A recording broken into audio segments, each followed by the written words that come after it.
start going into it. Yeah. The way I normally do stuff too, guys, is I normally make a playlist, but they have their own music, so I'm gonna play theirs. If we don't like how it goes for this, I'll start doing my own playlist. We'll just give this one a try and go from there with it. Okay. All right. So, as the opening scene, it's Ulrich, right, Corey? How I pronounce your guy? Ulrich, correct. All right. So as Ulrich's walking through the woods, the only thought that comes through his head as of right now is the image and the thoughts that came through of the 4 unknown figures that you had in your dreams, that they were presented for judgment. And a nice, good command that was brought into your mind to determine whether they deserve peace or annihilation. Upon your waking, you started walking these woods. And as you're walking, different thoughts started going through your head. And you can start moving your character forward, and I'll start erasing the fog as you go. Hold on.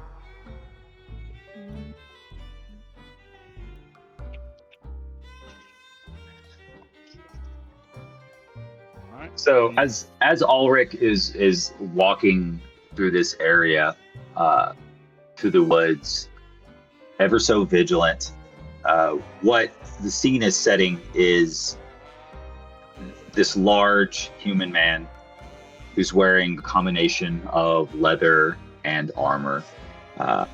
As he walks by, you can get the sense of a well-beaten duster that hangs on his frame. Definitely lined with heavy road dust, and even something darker you can tell that has not been washed off. Beneath it, you can see some of the glint of the well-used armor that he wears. You get a sense that he knows how to walk without trying to draw attention. He has a large pilgrim-style hat that the shadows kind of overhide his face. However, even though within those shadows, his eyes can still be seen. You can see the steel glint off his shoulder pauldron, but it's still, you can tell that it's marred. It's still pocked with a lot of use.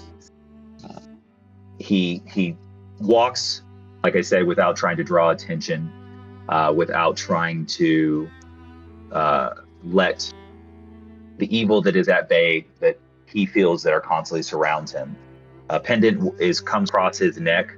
It shows that of a human man. However, you see this human man, his arms are both drawn, spread out away from the body, as well as the legs. It appears to show an image of what some call the martyr, a person who came from a time long ago, who through intense pain and his sacrifice has shown that through pain one can become cleansed, and pain comes in new forms. The image is that of a man being drawn and quartered, that is embossed upon this pendant that he wears so reverently around his neck. As he walks through here, he pays attention to his surroundings, ever watchful for the evils that are at bay. This dream that he had of these others that he is supposed to seek out, he doesn't know what this vision was. He doesn't know if this is a vision of evil. He doesn't know if this is a vision of allies. So what he has learned through his history to ever be watchful, ever be cautious. So while he's walking through these woods, he's pinging his divine sense. He's seeing if he can sense any evil that is near him, around him, fiends, undead, of the like. And pause. And as you do that, and you're walking through the eerie woods covered in cobwebs, in the dead of night seems more silent than normal. The bark looks gnarled in a way of faces are into the tree, that it's living. And you feel a divine sense trying to ping you to walk this direction. Did you see where I pinged? Hold on, sorry, my screen went blank. Okay, Over here. do it one more time. Okay, so yeah, as he feels that, he pauses for a second, make sure he understands his scent, and then he continues on down the path. If I'm correct, I think it looks like it goes this way. Yep. Yeah. Okay. And as you're making your way into the clearing, it starts feeling stronger. The same sensation you were getting. And as you get to right about here, you hear in your mind a calling to you, a familiar voice, maybe Cat, maybe not. And as you do, your eyes start to go black. And all you see is ash as you're standing in it, as there's fire and ashes flying near you. You see how the orphanage burns and the dead surrounds you. And her, she's gone. You failed. You know it. You always will know it. But then the world starts to shift. And as the world shifts, cutscene, and we're gonna go to Agros. So let me unhide him. As Agros starts to piece back together what goes through your mind, you remember the smell before anything else, that rot, the filth, the bodies stacked where they fell. Your eyesight is covered in blood, your teeth are falling out as you're coughing. All you know is your family's gone, all of them. You begged for a cure, they gave you something worse. Your flesh was peeled off, your breath failed. And as the death took you, you had one thought that burned hotter than a fever. If you rise again, the world will suffer as I have. And as you're starting to come back to, your lungs are starting to fill with cold air, as now you are alive. But as you look down and see a little difference, you realize the rot has came with you, and you can explain your character.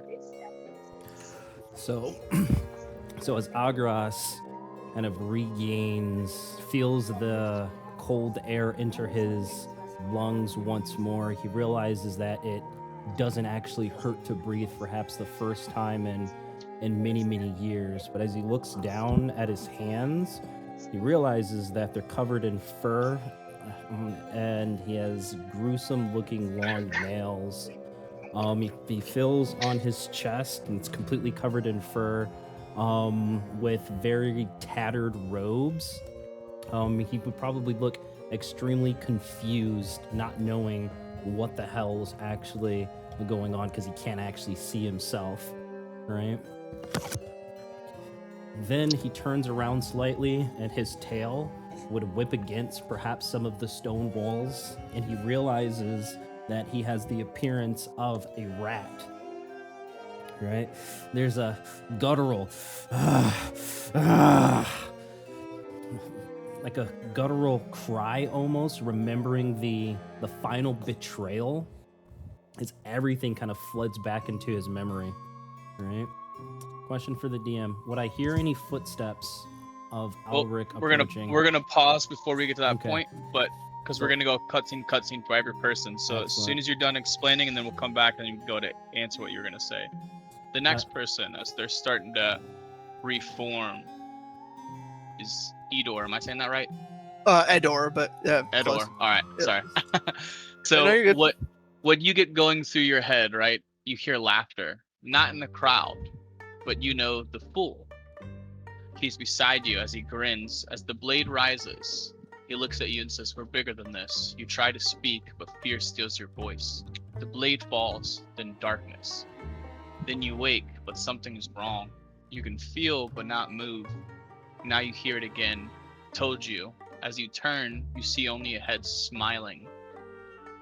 And then you start to realize where you're at. You're kind of built into the tree, like you're emerging from it. And now you can explain your character. I don't know if I breathe. He's gonna take what he thinks is a deep breath as he realizes that he's no longer the form he used to. As he's gonna look down at his new longer limbs as he's much taller than he was before. And then the horrid memories of his death or execution are going to flash back to him, and all he's going to have the thought of is the fool, as he said. It's up to you now. Do you want to explain how your character looks a little bit before we go to the next one? Oh yeah, he looks more like an oak tree. So like imagine like an ant oak tree, and he's 8 feet tall. All right, the next person who's starting to come is Kale. So Kale, as the memory goes through your head, all you know is the ocean is silent, too silent. Your ship is gone, your crew is gone. And what looked like you were on a ship, now it looks like you're underwater. That you can see the bubbles coming as you sink deeper and deeper. Until even the fear fades, then it comes, something vast, ancient. It's been watching, waiting, not to kill you, but to judge you. The only thought you can think is the hunt over, or are you worthy of more? Then the darkness takes you as you see the sea serpent's mouth open and close over you, and the only thoughts you can think was, this was an ugly death. There was no beauty to it. And as your eyes start to open and you see the water start to run down your body, you are awoken in this field.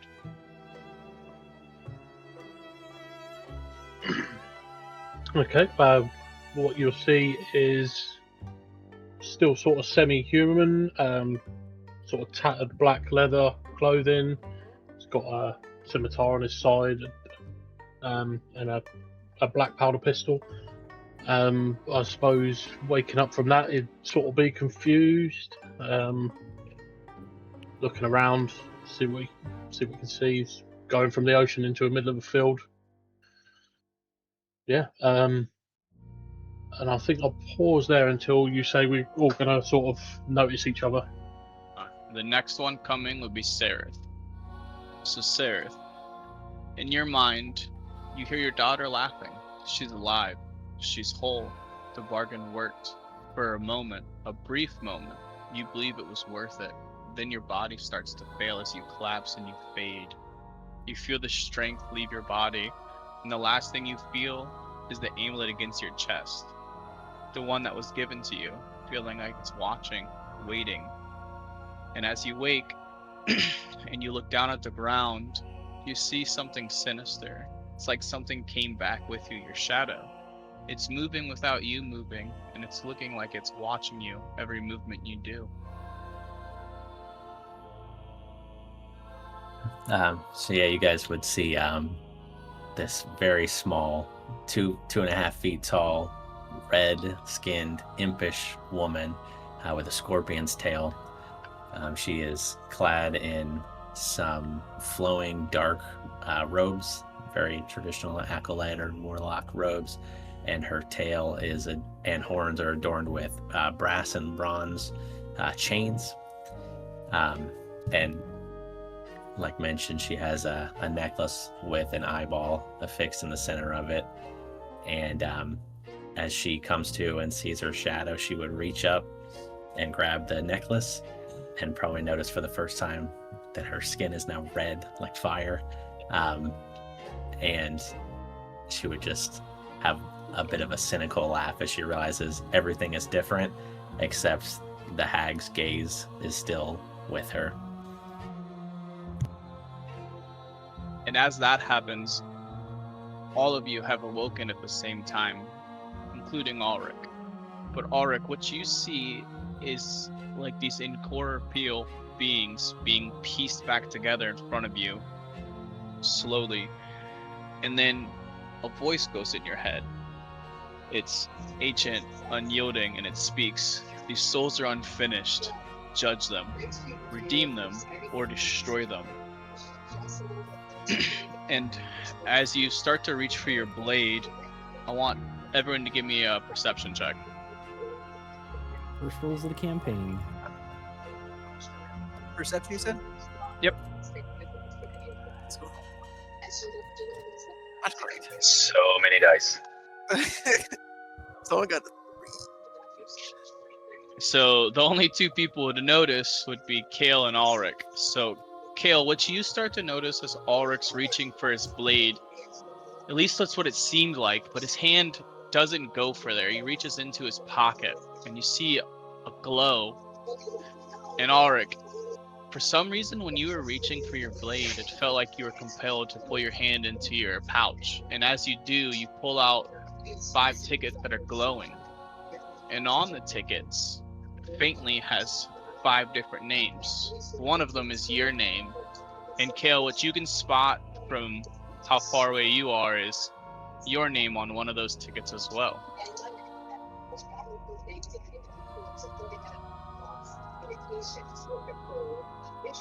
So this is over to us now, yeah? Yep. Seeing that, I think he'd walk up, sort of call out to him and say, "Hey, hello, mate. Why have you got my name on that there?" Without getting too close. With Ulrich standing there, as like you said, reaching for my blade, ready to battle, already saying my battle rights to myself as I reaching to get my weapon and to grab my pendant to wrap upon my fist.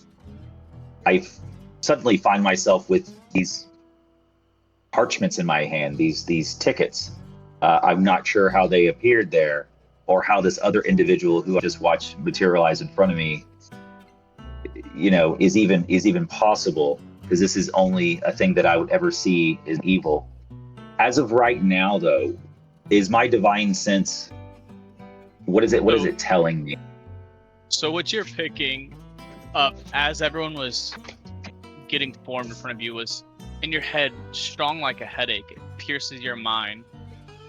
4 otherworldly beings, at first undead, as they slowly start to materialize, a couple of them change, and then you can tell one is humanoid, the other one is a fiend, a construct, and let me get the last one, Graveborn, which is more of an undead as well. It's like they changed in front of you multiple times, going from human to undead to their final, what they are now. No. I'm confused with what I see. I'm confused with what I feel. But what I know is the martyr never fails me.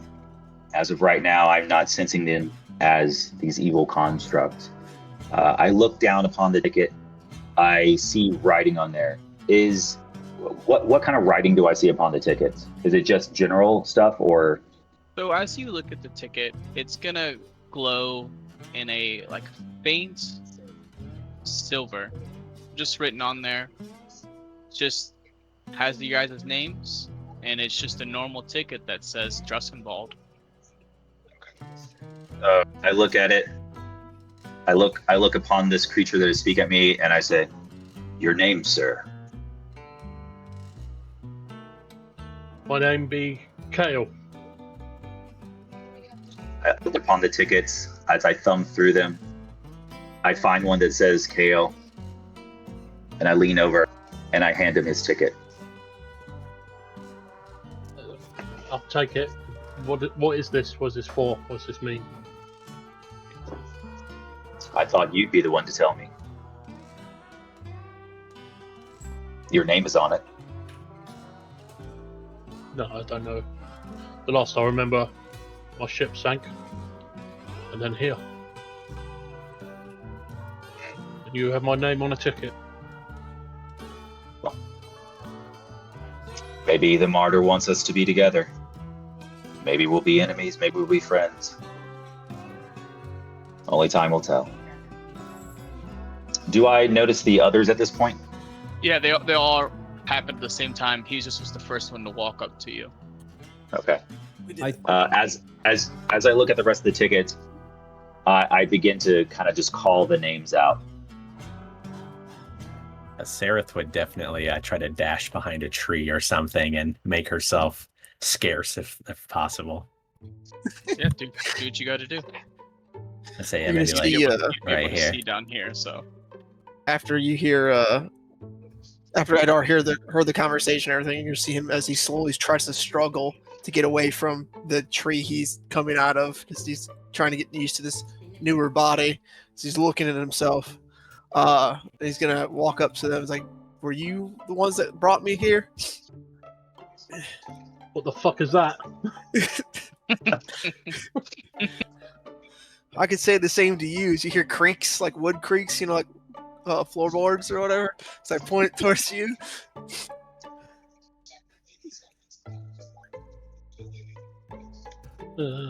I think once Alaric says Agres's name as he's reading off the rest of the tickets, Agres would have been probably too engrossed of finally being in a body that just doesn't fucking hurt. But it's kind of like you're zoning everything out until you hear your name. That's when one of his ears would kind of perk up and actually realize the situation that he's in. All right, you'll actually see him kind of scurry out on all fours, like a 5'5" frame, kind of skulking from the shadows, emerges in a very raspy voice. Says, "I don't know what's going on. Who are all of you? Who said my name?" I think at seeing you walk out on all fours, you guys would probably hear a very faint and stifled shriek come from behind a tree in Dude, Sarah's direction. You would smell me before you see me, right? Amazing. Right, just I like think the rankest smell of like rotten flesh. Yeah, Sarah would just shout out, "Who the hell are you guys, and what the hell are you?" that's the question on everyone's mind, but the person that called our names is him. As I point towards Alaric, right? Is that how you pronounce it? Ulrich. It's fine. Ulrich. Sorry, my bad. Ulrich. You. No, Ulrich, as you guys are like kind of coming up and you guys are having this discussion, Ulrich, what you guys would notice is that he doesn't move.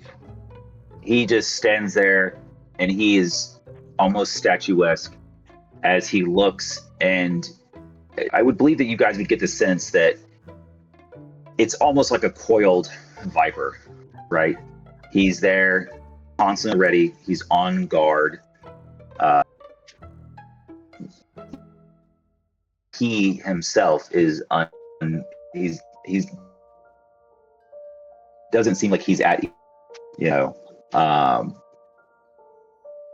So yeah, so he stands there. He looks down upon the tickets again, and then he calls the next name. Hold on, where's our name list? Too many screens up. I mean, if you're looking at the map, you can see them all on the he would- map. Is it, Change how do we say it? Kale or Kale? I think Kale already grabbed one. Kalen? Kale already got his. Okay. Yeah, when Kale grabbed his from you, Ulrich, what you felt Udor. was like a nice sea breeze brush over you, and the coolness, like as he's still dripping from the water, Okay. he steps back. So I look back at the tickets and I go, Edor. Ador, but yeah, I'll reach forward. It's like that is me. And it's so like melodic sound, you know, I kind of like slow talk. I just reach forward.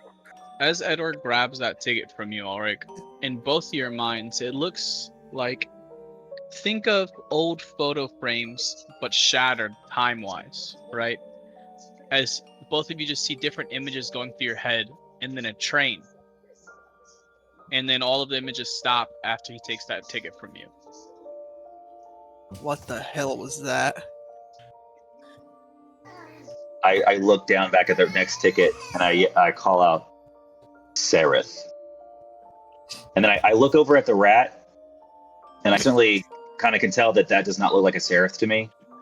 And so then I turn and I look over to the tree, kind of actually lean over, like I'm trying to see around the tree, and I say Sereth one more time. You will see Sarah very reluctantly start making her way towards you, and despite her overwhelming fear, she definitely like walks with a bit of like, you can get an idea of where she comes from, even though she has kind of a monstrous form now. There's like some dignity in her steps, and she will approach you and just kind of look up at you a bit. As Sarah starts approaching, before she gets there, what everyone sees is her shadow start dancing frantically as it's moving around. It looks like it's pointing towards Ulrich and motioning the picture of a ticket. And then you see his shadow turn into a train. And then again go back into the shadow following her as she gets close to Ulrich. And then as I look down at the last ticket, I look over at this diseased-looking creature, and I don't even bother calling the name. But I don't hand the ticket over like I've done with the previous. I kind of almost put it in between my fingers even more, like I'm trying to make it where I can go is further out. And then I lean kind of further, like I'm not actually trying to get as close as I can to this other creature that is on all fours in front of me. As he does that, Agras is going to go from all fours and then stand onto his hind legs and kind of like turn his little head. Beady red little eyes as he two long grotesque nails reaches out and grabs the ticket as he says, "I'm always last." As he grabs that ticket, what both of you feel at the same time is like your bodies became disease ridden and you feel sick just for that brief moment, like all of the grass around you is dying, like something's just emanating from him. But then it washes over as he pulls the ticket away from you. And in that same instant, Sarah's shadow was weirdly caressing the side of Ulrich's face as it points more towards the south, and all of you guys start to hear a nice lone fiddle, and the fog starts getting thicker in the south, and you hear a train. That's the train to the afterlife, folks. I think Agras would turn and head straight towards that sound. It's coming from down here. You mean this isn't the afterlife? The last thing I remember was dying. Seeing Is you that guys gonna start to follow walk away, progress? Sarah's gonna frantically look around and say, "It's probably wise that we stick together, right?" And she'll just start following you guys. Ulrich is going to definitely take up the rear, just keeping his distance, just quiet, ever watching. There's just like rotten egg smell as like Agras kind of like trails forward. As you It's a good guys thing I don't have nostrils. As you guys start getting closer, you see a train coming in the faint, right? What are you doing? There's railroad tracks showing up on the ground that weren't there From underneath before. there. As the train starts coming and closer to you, you see a bunch of faces in its smokestack, like just individual people shooting out, kind of. And the train is a dark steel. It's in an eerie glow as it's starting to stop directly in front of you. And as it comes to a stop, you see a frog step out. And this is what he looks like. Let me show the players. Oh, You he's guys see dapper as fuck. Yeah, yes. as you see the frog step out, right? He looks at all you guys' tickets and he makes a weird expression. And the look on his face is confusion, but he's here for a job. And the job is to pick up passengers for the train. And as he looks at you guys, he's gonna go, "How'd you guys get these tickets?" Don't This really one, know. the one that smells good gave it to us. As a crooked finger points to Ulrich. What the rat said. He's gonna, We got them. he's gonna go, "Well, kind of, it does matter. Normally, as you can see," and he opens the door to the train car. As you guys peer in, you see a bunch of faint shadows of people, right? They're flickering. Because normally, this train only takes dead souls that have places to be and things to do. As I ask once more, how did you guys acquire these tickets? I was waiting for Actually- me when I came here. Well, Apparently something wants us to be here. Now, are you going to allow us to have passage or not? He looks at you and he goes, well, the train won't wait forever and you guys do have tickets. As he waves his arm for you guys to step on. I think before stepping on the train, Agras would ask this frog person, is this truly the afterlife? The afterlife. As he like reaches out and touches your fur. Let me move it a little further so you can see him. So he reaches out and grabs your fur, right? He's not really touching you. He's like, you can feel me, right? I don't think you're dead, are you? I wouldn't call this the afterlife. A rebirth, then. Not quite what I was. Not quite And then what I he goes- was either.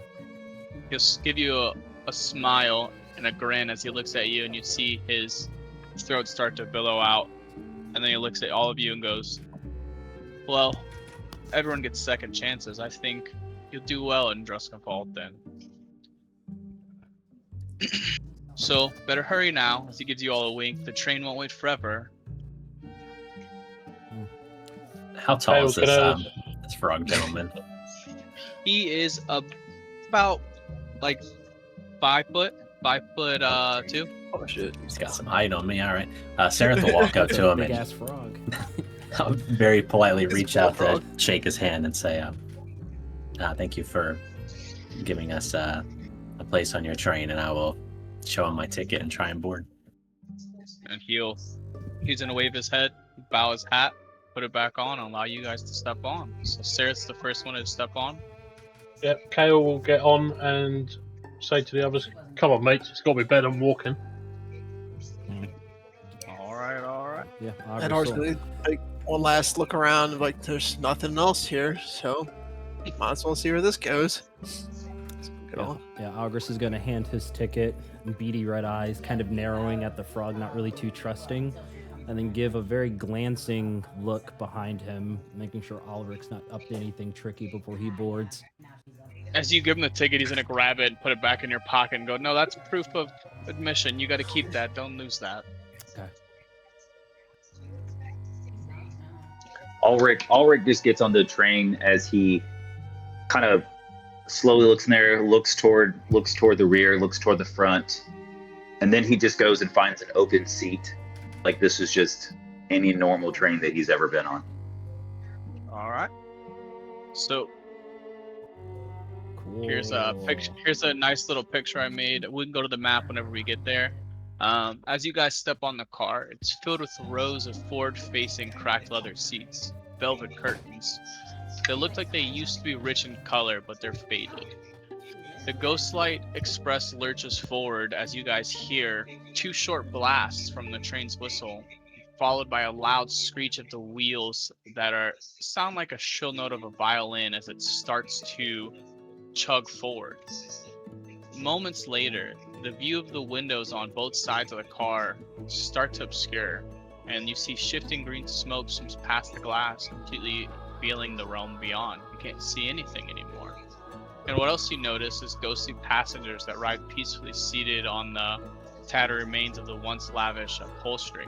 They simply look forward or out the window with empty eyes, ready to meet whatever comes next. None of them seem to have any baggage. How tall is the ceiling? About 9 feet. Oh, okay. Edar's definitely gonna bump his head on every single chandelier light because he's not used to this is the height that he is. Bonk! God damn it! As you do, the vagrant's gonna go, whoa, calm down there. And he's like, please put your head down. You see these, as he points to the ghosts, these people here, these are haints. And what they are people that haven't really accepted their fate. So they're just riding this train, and this train fuels itself off of these. So if they can't find a nice way to go to rest, the train will use them as fuel. But They have. their I will fate. say, some of these might need help, or some could become aggressive. They all have tickets too. Yes, they do. And where does this train go? Where does it lead Well- in this Duskenwald? Whoa, whoa, whoa. It's called Druskenwald. Alright? And of course, it's where the Lord and Lady's chateau is. That's exactly where we're going, because that's where it's going to end for now. But the tracks always change, they're not always the same.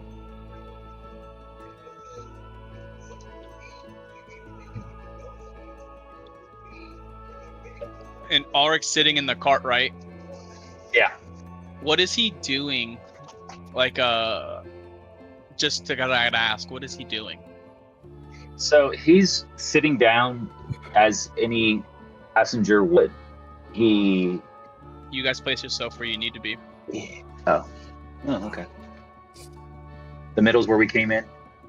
Yeah. He'll just be standing here talking to you guys.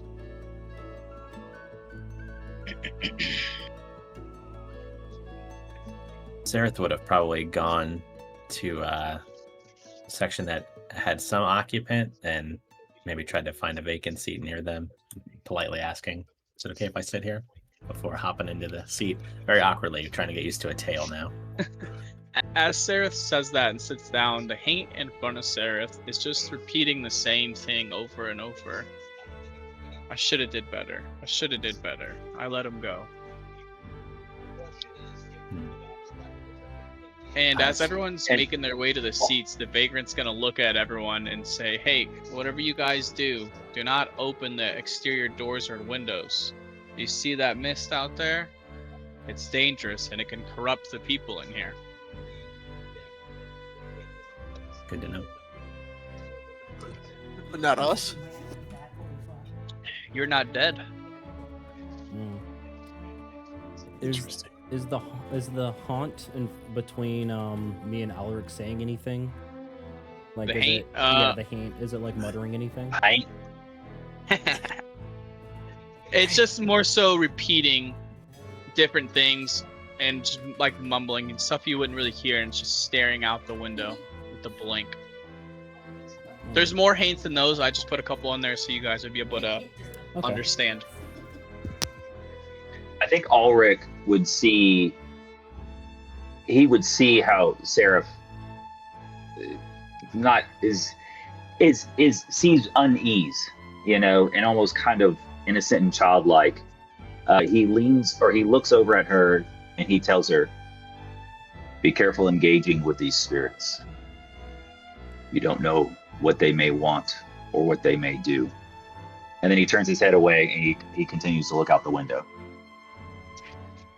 Upon hearing that, as much as someone with impish red skin can, she will go pale in the face and just immediately lose interest in having a conversation with this Haint, just kind of keeping to herself.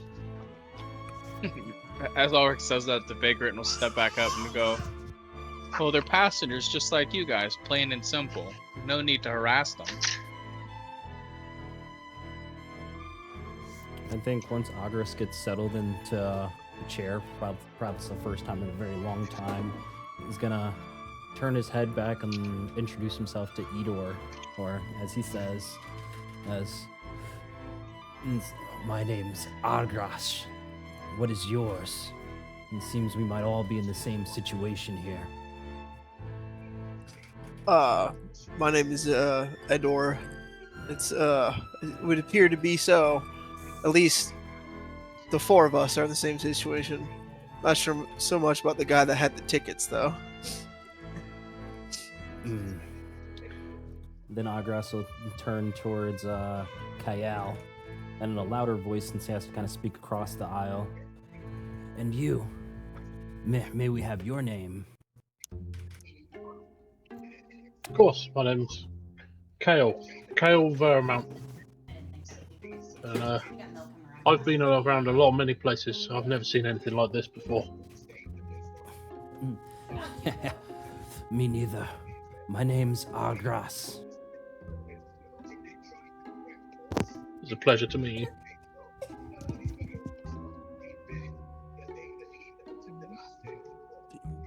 As you guys are talking, the vagrant's gonna start walking off and go, well, I better make my way to the front. If you guys Just as have he any goes questions. past me there. Yeah, just as he goes past me there. Is there any drinks served here? Well, yes. It's not in this cart. Maybe in the dining cart or the lounge. And which way would that be? He smiles and goes, you'll find your way. Small train after all. As he tips his hat off to you guys and goes, if you guys have any questions, because living passengers aren't very normal, there are 2 on here. They might be able to help you guys out. It'll be Philip and Adelia. Mr. and Mrs. Druskbald, as he steps off. Yeah, Agras's ears are gonna perk up hearing the last names of these individuals that might actually perhaps own this land. He's gonna tell Edor and Kael, since they're over here on this side, just like, perhaps speaking to those 2 indeed might point us in the right direction. We should perhaps gather the other 2. Agreed. Agreed. As you guys are walking over, I want all 3 of you to give me a perception check. Perception. Ooh, not bad. Alright, so the only one who noticed it would be Agras. So what Agras sees is you see one of the passengers sitting there with their head at a weird tilt. And it looks a little shadowy. Okay, like one of the haints, or they're like multiple haints, like all. There's all throughout haints and all, here? there's haints, yeah, all Okay. throughout. I just put a couple of them in there. Okay, gotcha. Passing by, I'm gonna see this one abnormality out of the rest, and then I'm gonna try speaking to it and be like, "You look strange." How close are to you when you say that? Maybe just a couple of feet. And just kind of be able to wave my hand in its face, see if it's actually here, present in the now or not. Oh, you okay, buddy?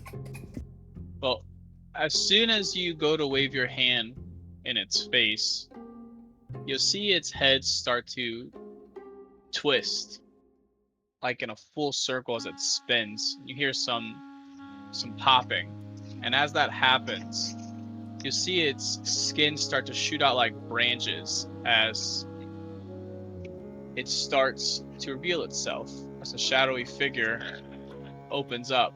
And as it opens up, it looks like branches come out of every one of its arms.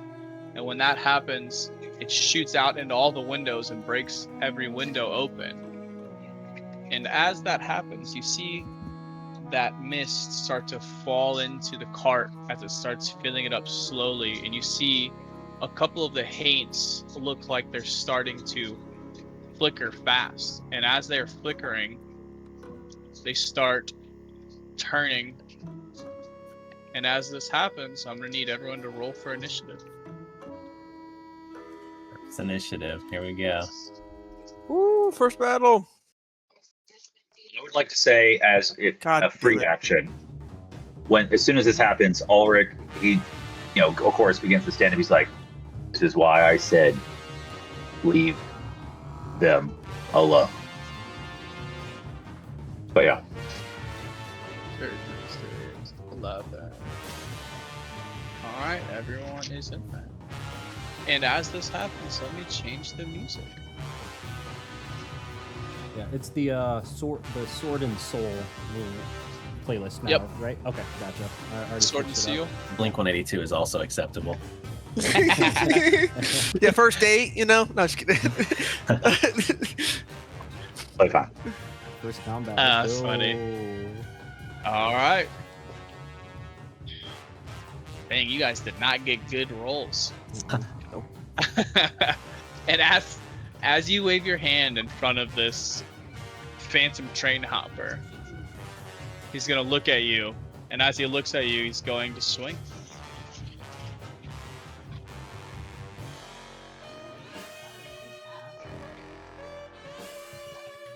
Dirty Good 20 should hit. 20, yep, a 17's the AC. All right.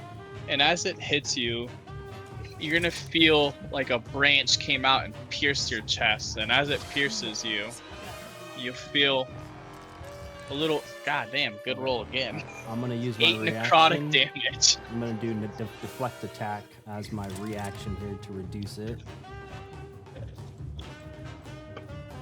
See, it reduces it by 14.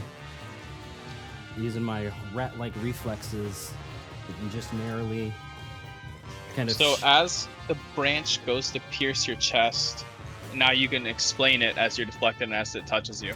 Yeah. As it touches me, the branches like burst open like an abscess that kind of like twists my body just enough to where it doesn't actually deal damage.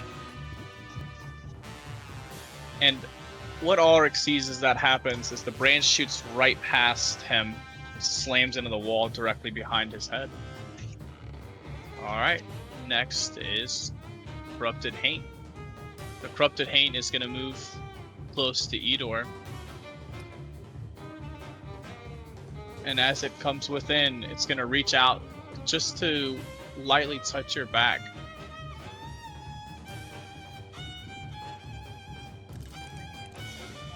$17 hit. Yeah. Alright. That will be 6 necrotic damage. As the haint moves in and it goes for that faint touch, you hear mumbling of, "I should have did better, love. I'm here for you." And on the next one, Corrupted Haint 2 is going to jump over the seat towards Seraph and do a swing.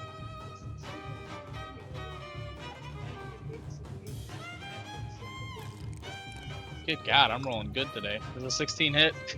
It does. However, I will use my species feature to use a reaction and do Fiendish Fortune. So once per short or long rest, when you're hit by an attack that isn't a crit, I can magically cause it to miss. So what you will see is as this creature reaches out for me, my shadow will move and just ever so gently touch it so that whatever is about to strike me is off by just an inch.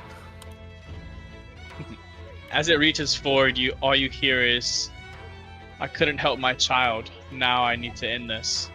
And as you do that, you're going to see that hand go straight into the table in front of you as it shatters it, as necrotic damage starts to split the wood. And he will also take 2 force damage for that. Alright. Next up is Kale. Okay, I think you use the bonus action Steady Aim to give himself advantage against this corrupted Haint that just tried to attack Seraph, and swing the scimitar at it. Oh, that didn't roll with advantage, did it? I'll just roll another one. That will hit. That was 14, lovely. I've got. And then if you guys want, you can explain it like how we explained it before, or I can explain it. It's all up to you. Yeah, so as the corrupted Haint goes to try and attack Seraph, Carol will say to Seraph, "Don't worry, love, I've got this," and swing the scimitar down at him. You're going to see some huge eyes of gratitude in your direction. As you swing through the haint, as it cuts through the shadow, you're gonna see like a corporeal move, right? And to you, it just doesn't feel like it's doing a maximum damage. Okay. Alright. And then, Any sorry, movement just or- before, No, you're yeah, good, you're good. just before it's done there, because I've taken an attack at him, I can move without taking an attack of opportunity, so I'll just move there. Alright. And Ulrich, that's it. you are up after that. My turn now. Yep. Okay. So as I dodged out of the way of that branch that was coming near me, I kind of stepped into the aisle just a little bit, just to give me a little bit of buffer room. You see me grab my pendant how it snatches easily out my off my neck. I wrap it around my wrist, and then you see me go, Igni Katsnate, as I stop down onto the ground.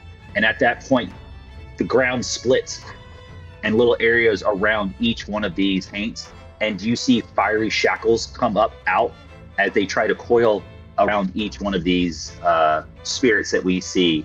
Each one of them needs to make a strength saving throw or be restrained by me. Do the Phantom.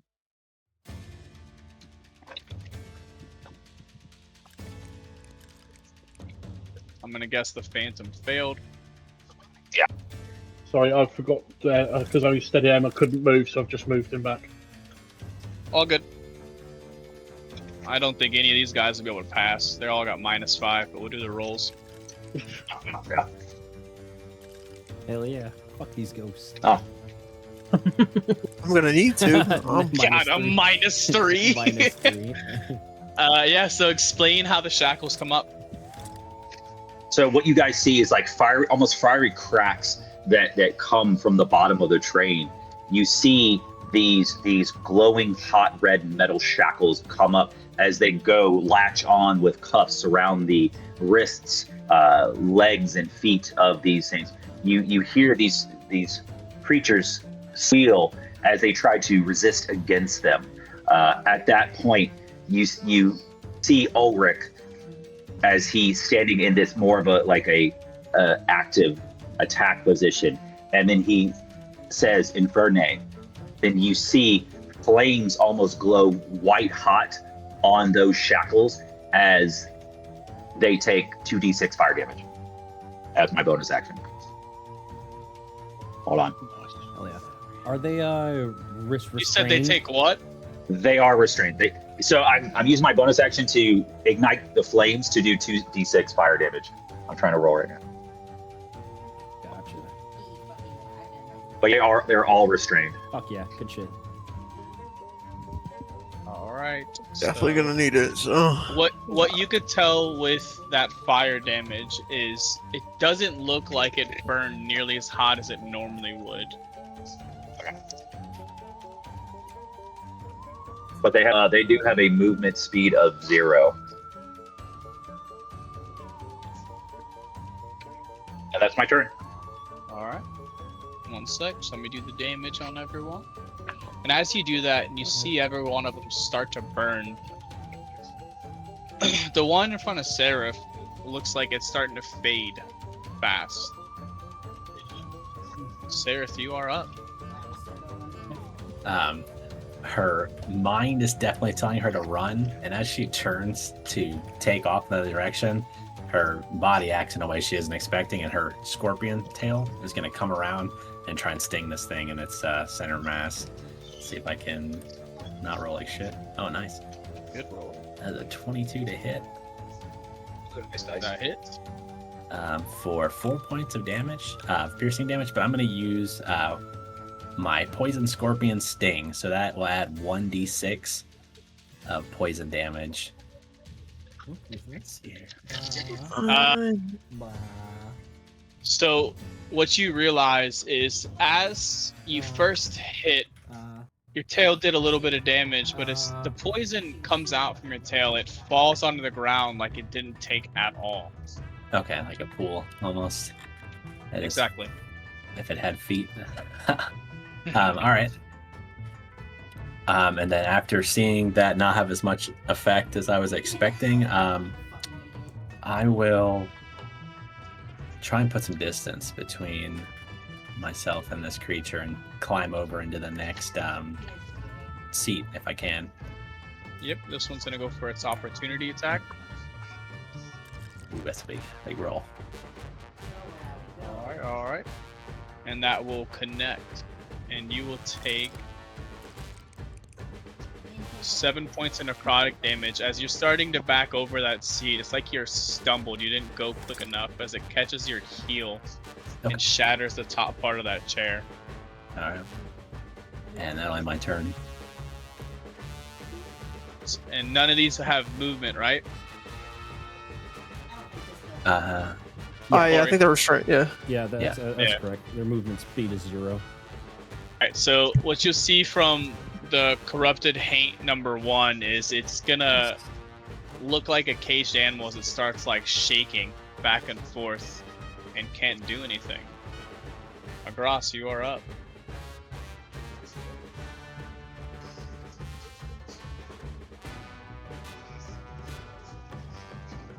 My thing was down. I do believe they make saves at the end of their turns. Do they? Corey, what's the save? I mean, is it strength, I'm right? sorry. Yeah, no, it's strength thing. I'm sorry. I didn't hear that you were directly You're talking. good, you're good. I I don't think it'll pass it that doesn't anyways. say. Yeah, it's good. It fails. It's good. Okay. The first 2 will hit. First 2 will hit. Yeah, so boom, flurry of blows. First attack, upwards claw. Second attack, downwards claw. With a little bit of necrotic damage there on the second one. As Agras attacks the same asshole that attacked him. So that's the necrotic damage, and this is the attack and the flurry of blows damage for 19 points total. So as you hit, right, what you realize is as your blows are landing into this, they're not taking like they should, and you know that your necrotic damage seems like it didn't phase it at all. Okay, gotcha. I'm gonna pass that information on. And then that's gonna end my turn, just with action and bonus action. Edor, you are up. Yeah, maybe. I'm gonna try to back up into this.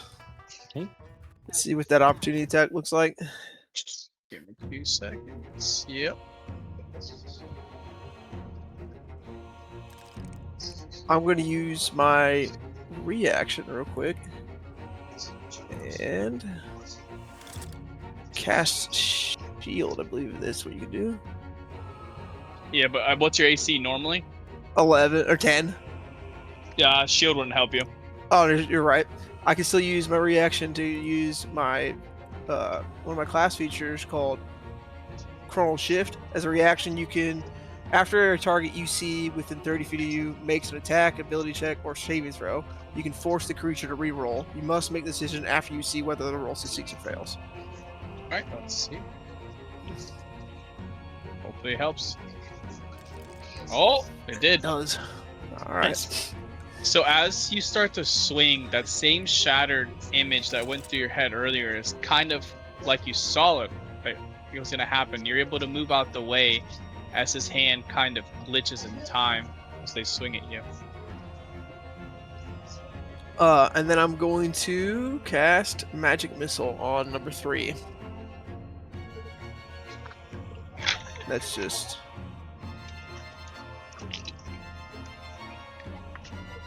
I roll 3 of these, yeah. 11 points of damage. As you explain how you want me to explain, or do you want to explain it? Like I'll how you're explain it. shooting He, it? you'll see as he raises his right hand, points at it, these green sparks of magic are gonna just dart off and hit all 3 on the haint that attacked Edor. And as that happened, you see like different pieces of it kind of like explode as it looks like it's barely there. As for the train hopper,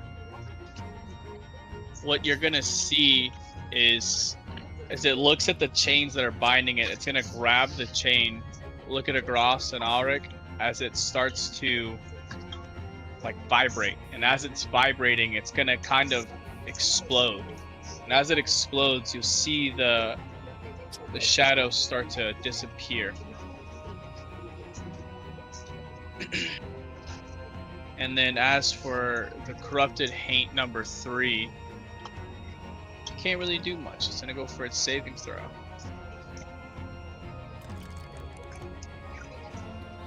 Nope. Corrupted haint number 2 will be able to swing at Kale.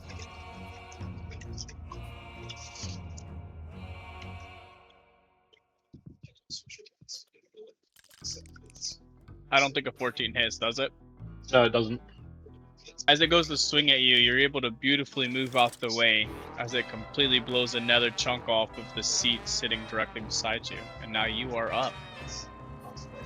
Okay, gonna go for an attack with the scimitar. I'm gonna do the same thing as my bonus action, steady aim, give myself advantage on that. Why have I not rolled 2? I've clicked advantage, but it only lets me roll 1d20. If you right click, Oh, there oh, goes. there you go. Not great. 12. Hits. I hit. And I forgot to do this last time. It You adds didn't do my your sneak attack. damage. But yeah, so I'll do that, and then 9 and 9. But then I've got a feature here. You can use- also roll the sneak attack again because you didn't do it last time. Okay. Do that again.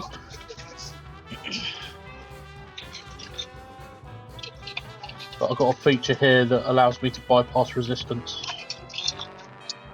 You don't need to do that. Okay. Explain to me how you do it.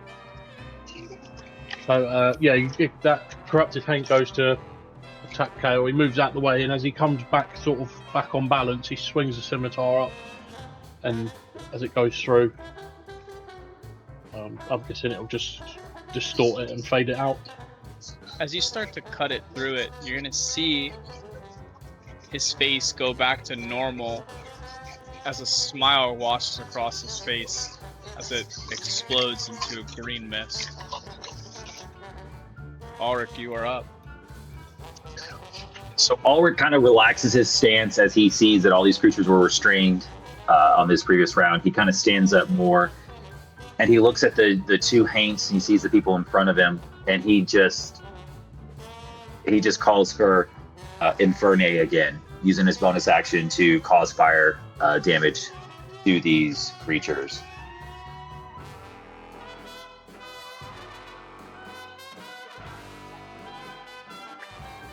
And as you do, you see the one closest to Edor start to flicker like it's about to go out.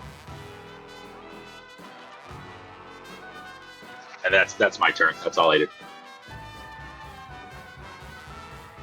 Saris, you are up. Sarith is gonna reassess the battlefield now that the immediate threat to her is gone. And looking across the way at number 1, she's gonna say, "Don't forget about that one." And as she points, a green crackle, almost like lightning, is gonna rip off of her finger and slam, hopefully, into the paint. And I'm gonna cast Eldritch Bolt. There you go. Oh, nice. That would definitely hit. For 9 points of force damage, and as it hits, she's just gonna scream, "What the fuck?" As you see the flames shoot from Ulrich, kind of like it mirrors his holy symbol of the man pulled out in pieces every way.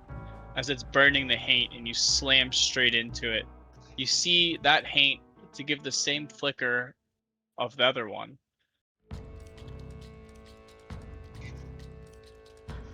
And on its turn, it's gonna go for its save. Nope. And what it's gonna do is you're gonna hear a faint cry out of, "If only I was faster, I could have saved my son." Agras, you are up. Seeing that these things are still shackled, I'm gonna run up to the closest one and just make one attack and then a bonus action attack, unarmed strike. So that's the first, and that's the second.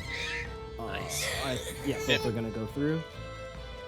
Sweet.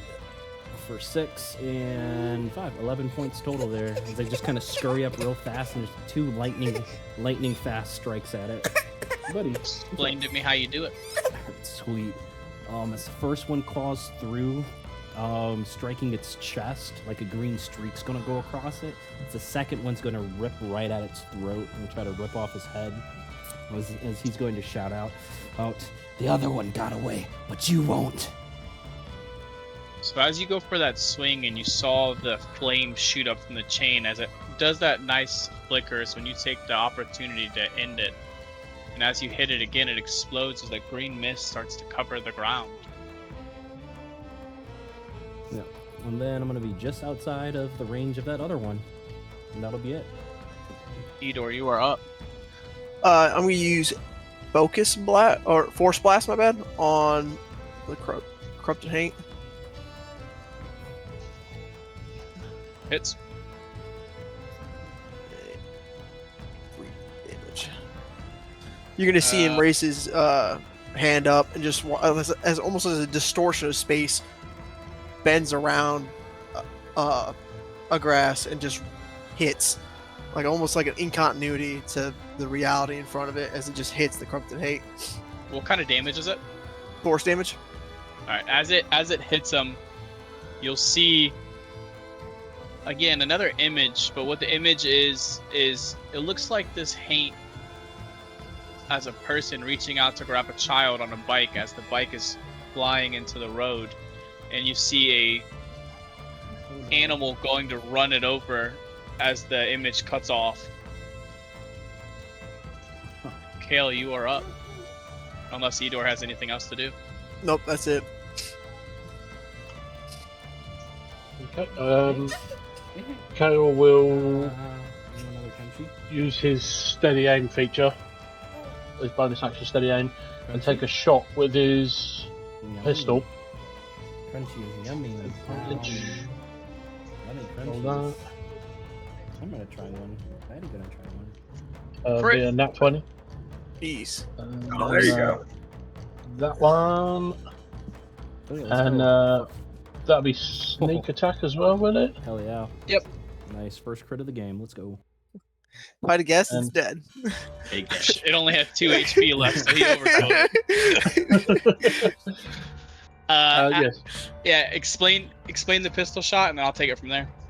Yeah. So you see Kale whip out the pistol from like a bandolier across him, and point at the Corrupted Haint and pull the trigger, and it's like a black powder sort of classic pirate cannon as the ball And as- sails towards him.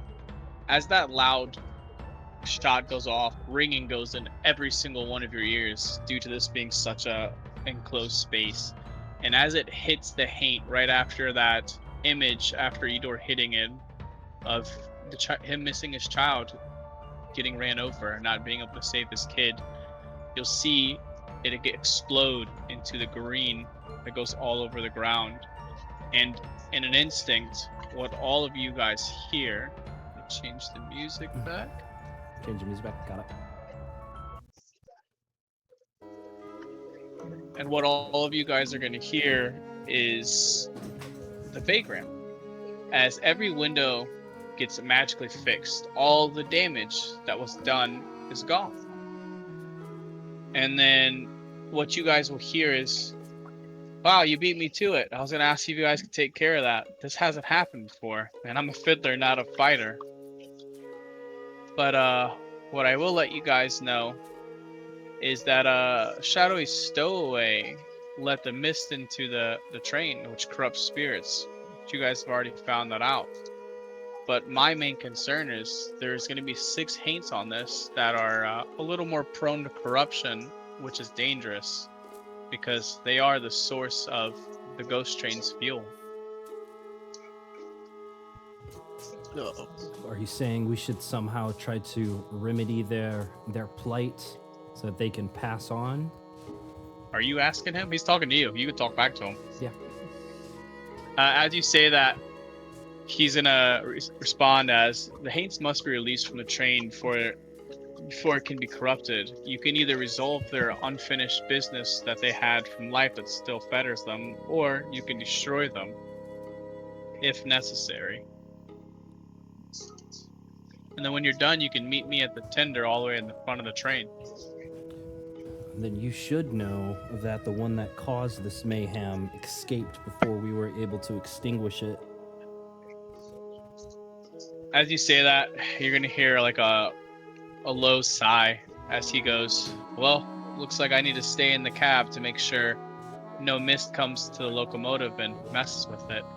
But whatever you guys do, whenever you go around, please do not alarm Philip and Adela. There's no need to rile up the lord and the lady over a scuffle. Oh, it seems like we all have been given a second chance at some type of humanity, if you can even call it that anymore.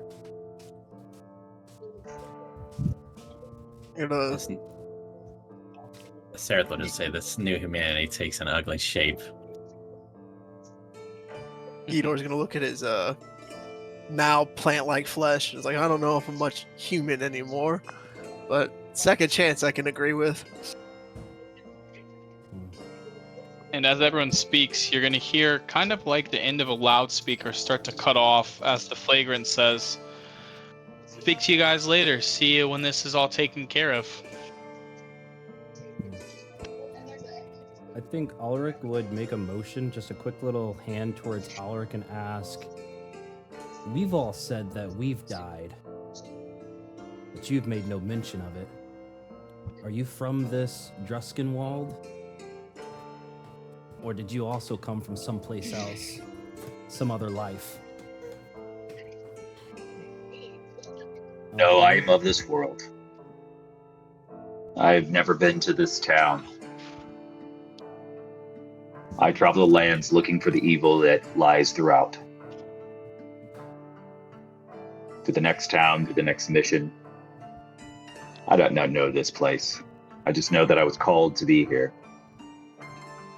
The Martyr has me on a mission, and so I serve. And he looks upon you, and you get the sense that he's pulling something back from memory. And then he looks at you and he says, accept that what may break you.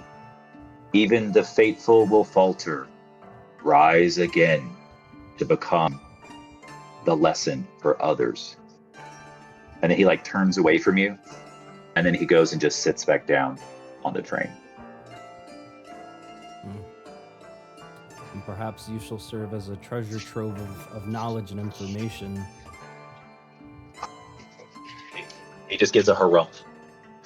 Harumph. Harumph. Does that? Now, I want everyone to give me a perception check. Perception. No, I switched screens. Ooh, nat one. Damn, now one. Let's go! Alright, so far looking like Edor's the only one that sees. As Edor's talking about not really being human and taking a second chance at life, you're gonna notice some little wisp of ghastly blue-green mist that shot through the roots from where the train hopper was. You're gonna see it slowly snake forward as it slinks under the forward door, as it starts to disperse and go through. And it looks like it's going all the way forward. Without saying much, he's gonna get up. Edor's gonna get up and follow the trail. Does it go this way? It doesn't matter. You can pick which way you Okay. want. We're going this way. We'll then. just say that way's forward. I'm gonna cast Mage Armor, and then I will follow behind Edor. Alright, and as you open that door, Edor, I want you to do me a favor and roll a d6. D6. Okay.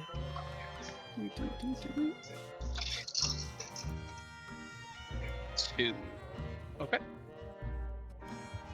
Oh, you actually got here really quick. Alright. Are you guys all following Edor? I'm right behind him. Yeah. Alright. Well, as Edor opens and you see Ulrich still staying where he's at, what all of you see is you're starting to walk into the lounge car. And as you walk into it, it is one of understated luxury. There's ebony walls, they're inlaid with gold geometric patterns. Plush burgundy velvet chairs are arranged for quiet conversation. There's a soft light that filters through the frosted scones, casting a gentle glow on the various haunting landscapes of the paintings that are on the wall. And what you guys see is, let me go to my edited one. This is like a little snippet of it. You'll see a tall, thin man leaned against the bar, whiskey glass in hand. His dark, slick-back hair gleams with precision, framing his face with sharp lines, and it's accentuated by his pencil-thin mustache. He wears a tailored striped suit and grips an ornate cane with a silver goat skull.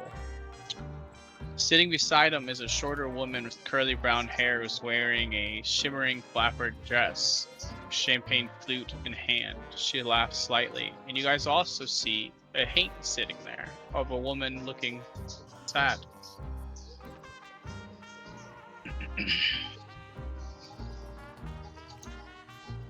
And as you guys as you guys walk in, is Auric still saying where he's staying? Oh, 100%. Ulrich he's used to the evils of this land, and not much truly surprises him. But he also knows it's to not go traipsing. In his mind, he feels that I'm on this train for a reason, and the train is not necessarily what I'm supposed to be here for. It's the next destination.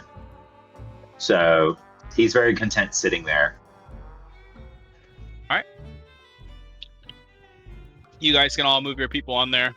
Auric's staying in the passenger car. Okay. Oh.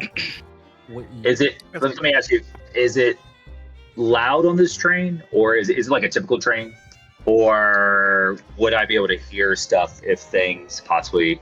Do I get the sense that I would hear things if things went awry?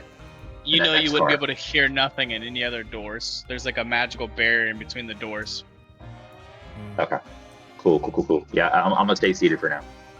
So as the other three go into the next cabin there, you'll see Agras stop just short of the door, seeing how pristine it is.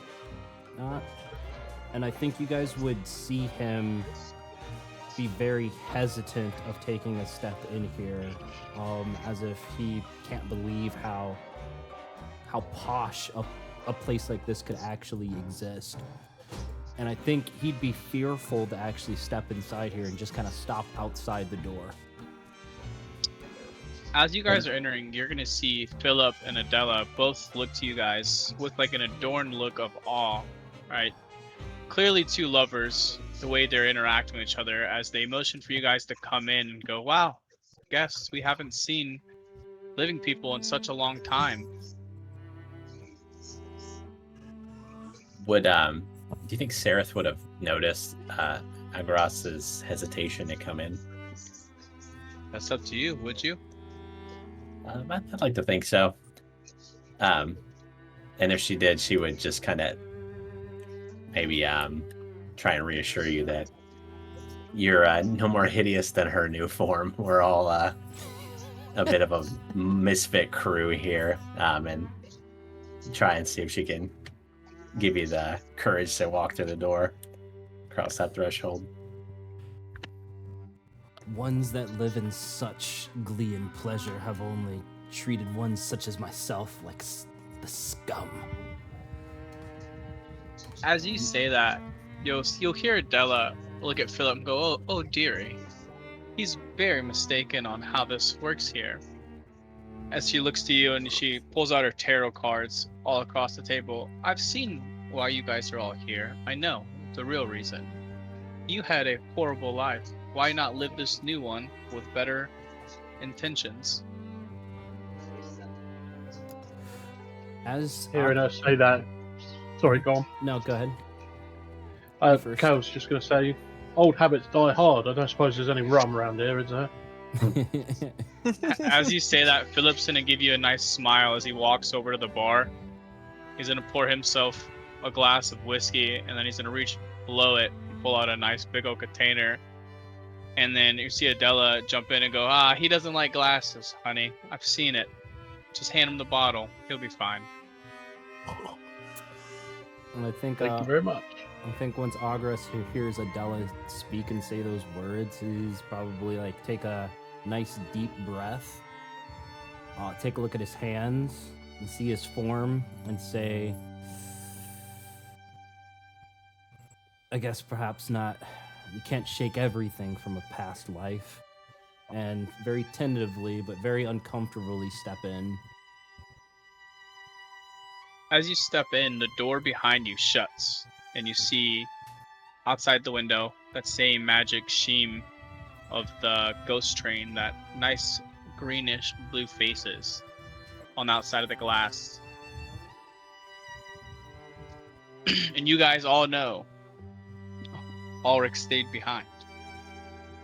And as you guys step in, Adela and Philip start to introduce themselves as Lord and Lady of Druskenwald, as Philip is the ruler of all of Druskenwald, and this is his train that they take to go where they please.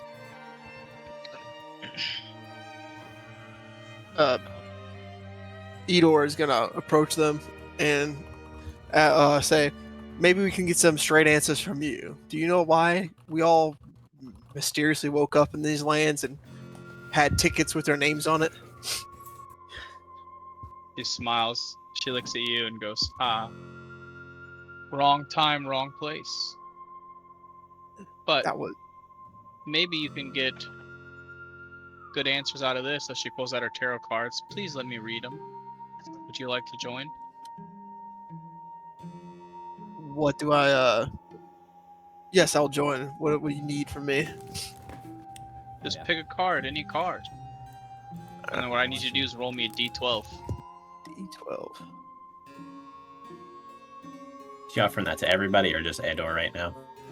Everyone, but he's the one in front of her, so we're gonna go with. You got number 4.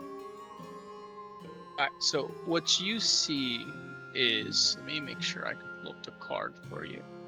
I want to give you the good one.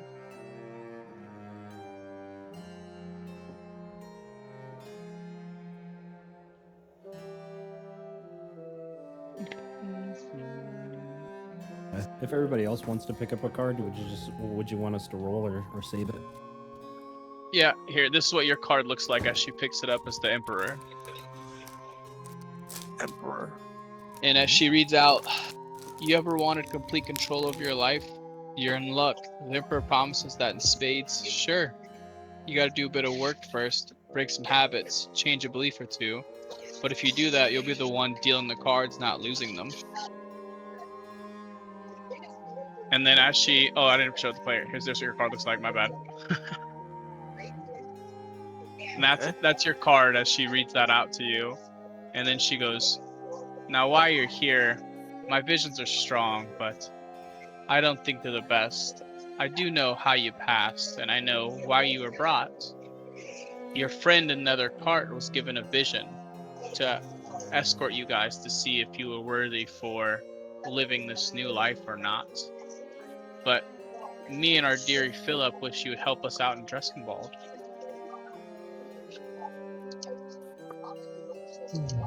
Not really what I was looking for.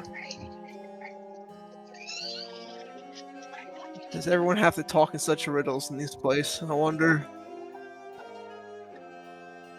Could I draw Yes. one of those cards of yours? Yeah, roll d12. Nice. 12. So you got the world. Let me get It's our the right world! The image world. for you. Dio. I see you're approaching me. So, as she picks up the card, she goes, now this card is just the berries. The world is ever changing and constantly throwing obstacles in your way. But pulling this card is a sign that you are about to overcome something monumental. Everything you must sacrifice will be worth it. Victory awaits. And as she says that, you'll see your shadows start to... Let me show the picture. You'll see your shadows start to wither, right? As it moves around. And she looks at you and she goes, your daughter. I've seen what has happened from you and her. But hopefully, you won't join in the wickedness in Druskenwald. There are some evil people there trying to throw Philip out of a job, as you'd say. And are these people? How would I know that they're not right in wanting that? I've only just met you. She smiles, and then you see Philip kind of step forward, more so defending his wife. He goes, she sees visions. She doesn't know everything. But what I gotta say is, before me, there was a wicked woman that I had to overthrow to take over Druskenwald and change it to how it is now. We believe in peace and giving people second chances in life. Like all of you, it's due to my powers on why you guys were brought back to life. I think everyone deserves a second chance. At the mention of her hearing or seeing visions, can Edor's gonna perk up, and can he do a Arcana check to see if any magic's involved? Sure, go ahead.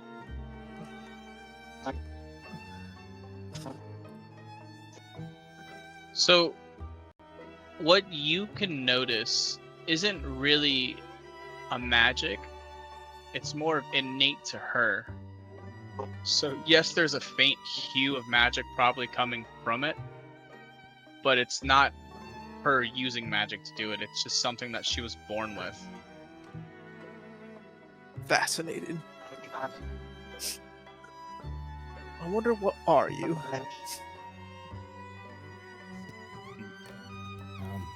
And you both say that you need help with something. Is this help beyond just helping the rest of the haints inside your cart or your train?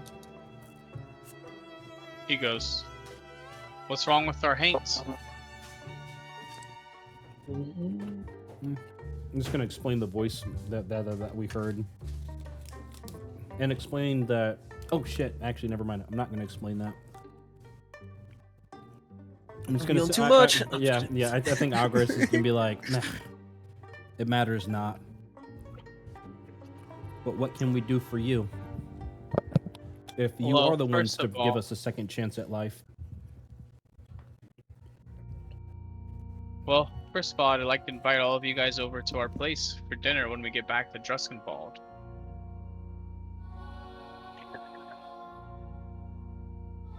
Edor's gonna look at his new body. He's like, I don't even know if I need to eat what I used to, but I will accept the invitation nonetheless. To see Adela look nice, big smile on her face as she touches your arm. She goes, "We would love having company over. You can see our beautiful mansion, Chateau Claire de Lune. It's way more civilized than some of the other places there, and you guys will always be welcome." I think Kale's going to move forward.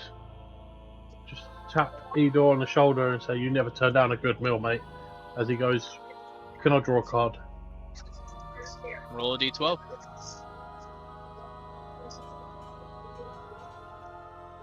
Eight. You got the devils.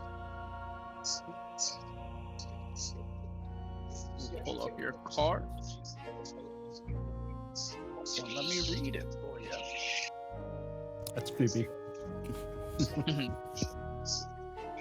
So as she pulls the card, all you hear is, "Oh gosh, I don't want to spook you, but it looks like you might be easily manipulated. Whatever you do, don't give in to temptation. The devil whispers of dark entities that would use your desires to corrupt you for their nefarious ends. Beware." Okay. I'm a pirate. I'm all about temptation.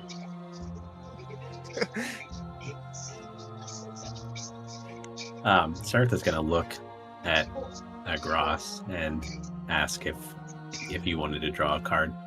Did you already draw one? I have not drawn one. He did not. But yeah, with a very tentative hand, being a little bit skeptical of this reading, I'm gonna take one. Is that Roll a d12 for me. D12. If you roll a 2, 4, or 8, you gotta re-roll. Roll the 4. Yeah, re-roll. Roll the 5. Alright. You got Wheel of Fortune. What photo? What is this photo?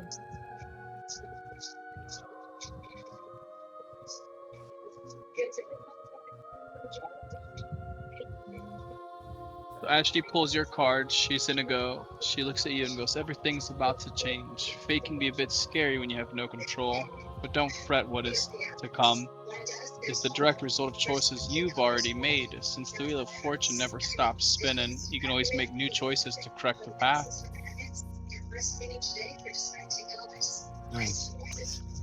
I think Agras would be quite surprised with the Wheel of Fortune reading, and will 100% probably believe everything Adela's been saying based off of that reading, because just something just clicks in him because of that card. And he says, "There's one more that came with us on this train. He's just in the other cart." He seems to not want to join our group. He's on a righteous path. He truly knows nothing about his dear friend Cat.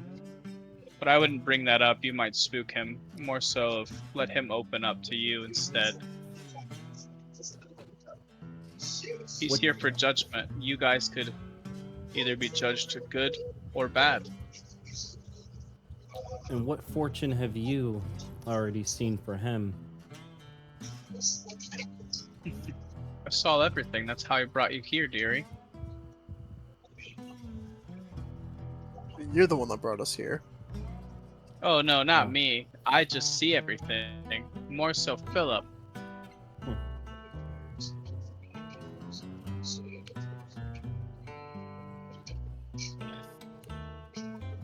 I'm gonna take a guess that you're not gonna answer our questions on why you brought us here.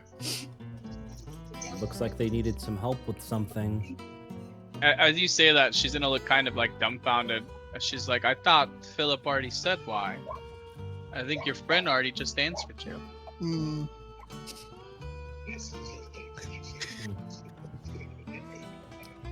Well, Philip, would you like to elaborate more on what this help that you actually need?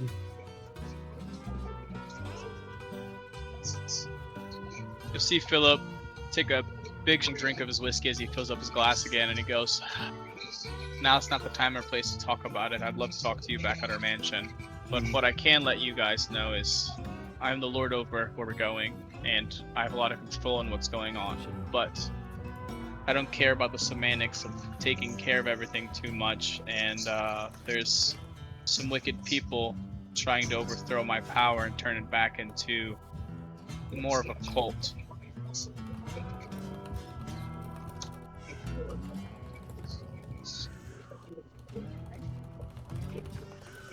But once we get back, trust me, I can fill you in on everything.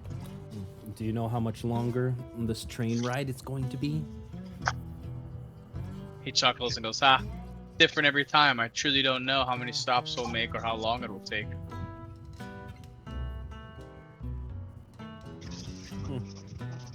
Is there a different set of tracks it follows? I'm confused on how it could be so different. Exactly. I thought the Vagrant should have told you. The tracks change every time this train moves. Every time it stops, there's new tracks that are made. It never has the same tracks. That's interesting.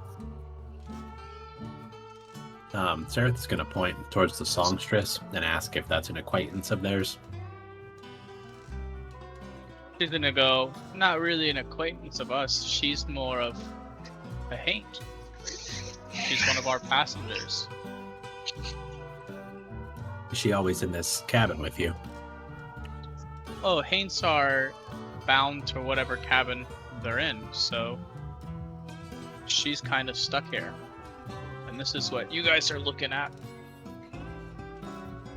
Is she currently singing? More so mumbling under her breath. She looks a little sad and depressed from what you guys would see. Also, Kale, give me a perception check. Perception check.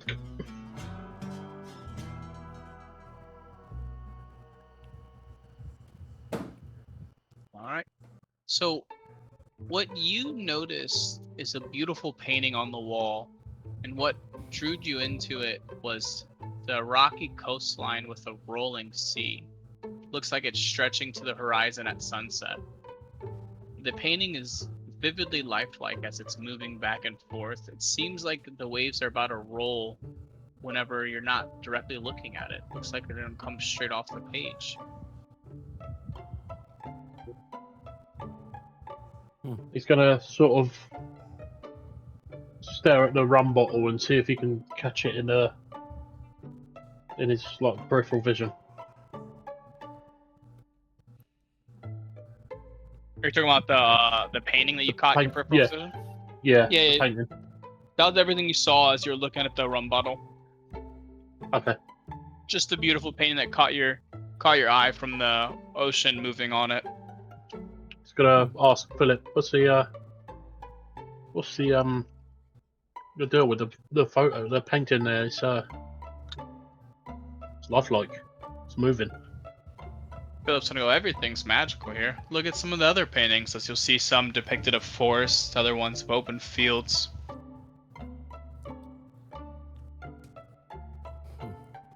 Okay. I've never been around such magical prowess before. This place is quite something. Just wait till you get to Druskenwald. Everything's nice there.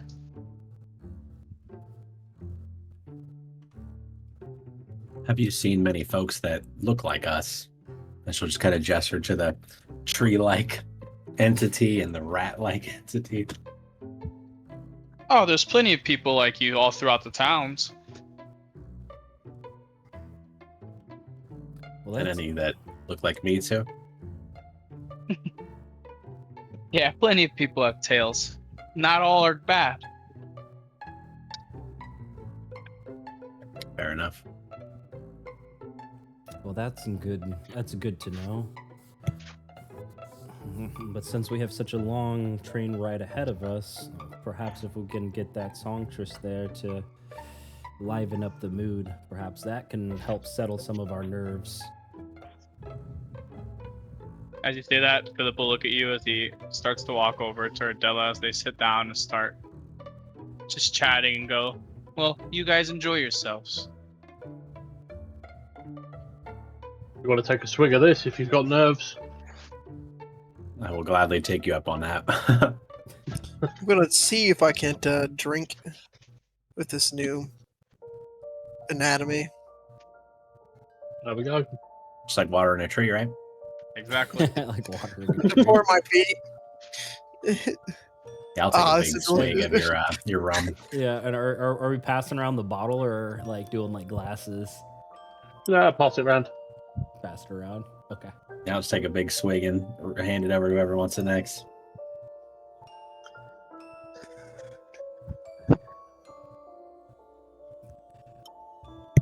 Sereth, as you hold it out, Agras is gonna take it. Kind of swish it around for a moment, and then as he takes a swig, as he brings the bottle like off of his mouth, you're actually gonna see like a tooth like chip off and like fall into the fucking bottle, and give it like a green tinge as he passes it back to either Edor or Kyle. Eater's gonna take it next and take a swig and not. It's not gonna affect him at all. Yeah, Sarah just stifles a gag, but tries to be very subtle about it. And it's like, this is a good brew. Yeah, I think you And should as- keep that one there. As all of you guys are doing that, Ulrich, you're gonna hear again that piercing headache. Remember the visions when you were coming in, as you get a thing saying judgment. The Haints need judgment. Once I get this sense that comes in, I begin to stand up. You know, does the headache stay persistent, or does it kind of flash, come and go? Flash, come and go. Here, let me get rid of all the other people in this photo. But yeah, Okay. Do I feel like I'm drawn to a certain direction, or just the voice? Just a voice telling you that the Haints need judgment or calling. So I get up and then I look down to the car that they went to, and I go the opposite direction. Roll a d6. Embrace the chaos. Brace it. It'd be real funny if you rolled the same numbers though. All right. So let me go to where you go. Say what? As you start opening the door, what you're gonna see is a picture come to your mind like this, right? Oof. You get the scent of decayed hay, musty water, and old blood fills the air in your nostrils of what looks like a circus car, with rusting cages that line the walls amidst the wooden crates, painted and garnished red and white stripes. The decor inside is a macabre spectacle of twisted whimsy, with faded, tattered banners advertising various carnivals. Each one depicts unsettling clowns and terrifying animals, creating an atmosphere of horrific revelry that leaves an uneasy chill in your bones. And what you see is the cages are all empty. They're all secured with a lock, which have a ring of keys hanging on the hook on the wall. You also see a collection of creepy marionettes stuffed to an open chest in the corner of the car. And also you see a hanging upside down Harlequin on a trapeze bar. So it's a woman dressed as a jester with a Harlequin cap covered in jingle bells. Her face is racked with shame as she dramatically tugs on her hat, performs acrobatic stunts, but you see a couple painful looking tumbles and pratfalls, and she gets back up on the bar and keeps performing. Ulrich sizes up this room. He sees this. Am I able to walk past the Harlequin on the trapeze without Yeah, disturbing her routine? Yep. Does she acknowledge? Does she I'll acknowledge prepare. me when I walk in? Yeah. Does she acknowledge me when I walk in? Not really, just more so doing her Her own thing. yeah. Okay. Because it's oh. 9 feet in the air. She's probably like 4 feet, so she's dangling about halfway, and you can also walk through the haint. So Okay. So what Ulrich would do is he would walk down, find one of the lanterns that's inside the car. He would pick it up, and what he's going to do is he's going to come over, and he's actually going to sit down opposite of the crate of the what'd you say, all the creepy ass dolls. marionettes, yeah. Marionette, thank you. He would sit on the opposite of them, holding the lantern in hand as he watches this routine. Give me an investigation check while you're doing this, and then keep explaining. Sure. He would watch her as she's doing her routine, and he's seeing her struggle, but yet she's getting back up. He's seeing her fail, but continuing to go to try. And he kind of sees a little bit of the beauty in it that he has known from his own religion, right? That you must go through the hardships. They're not to be ignored. Only through the pain of loss, only through the pain of struggle is the only time that deliverance can be. And he sees that in this almost innocent moment that it's very similar to his way of thinking. As he sits there, does he get a sense of this entity in front of him?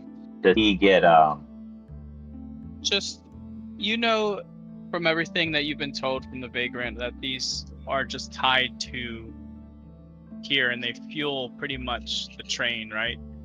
But some of them aren't able to let go. There's some things that are kind of chaining them here, and those are the ones that he asks you to help with. And as you're sitting there with that investigation check, sitting across from the marionettes, you're gonna see on the head of one of them is a rock painted with a toad's face. And you also are going to hear the Harlequin kind of talk out loud of her own foolishness and how she wishes that she didn't make such a terrible mistake that hurt so many people.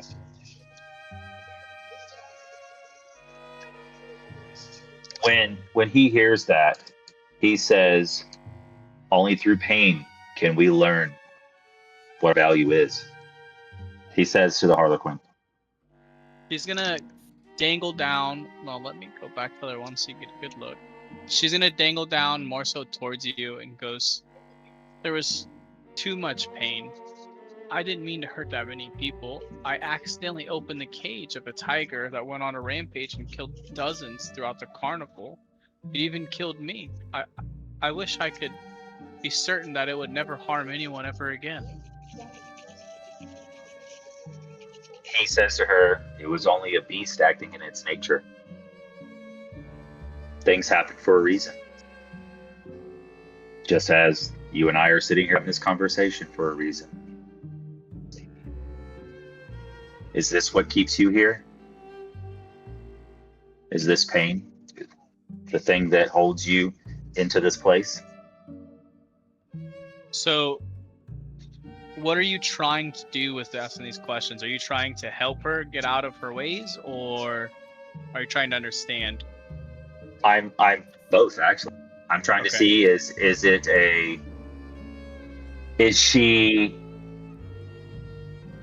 she a type of person that can see her faults and move past it? Is she a type of person who lets this pain do the opposite of what it is? Instead of making you stronger, it makes you weak and frail. Give me a persuasion check. Persuasion.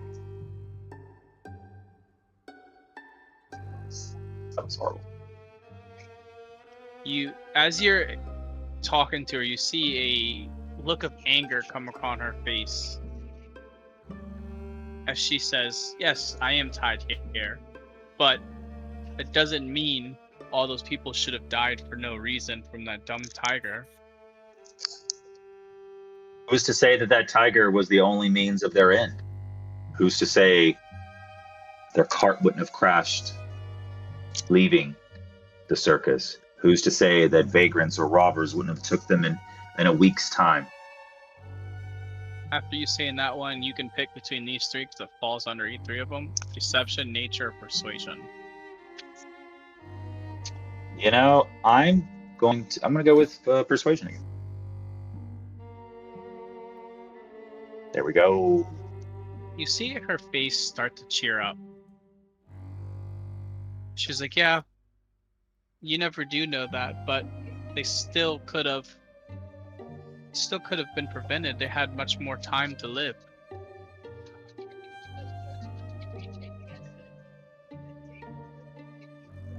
True. But who's to know that their fate wasn't already tied to that moment? We cannot sit there and live in the past. We can only let it make us stronger. It's what you do with your pain that says everything about you. Give me another persuasion check.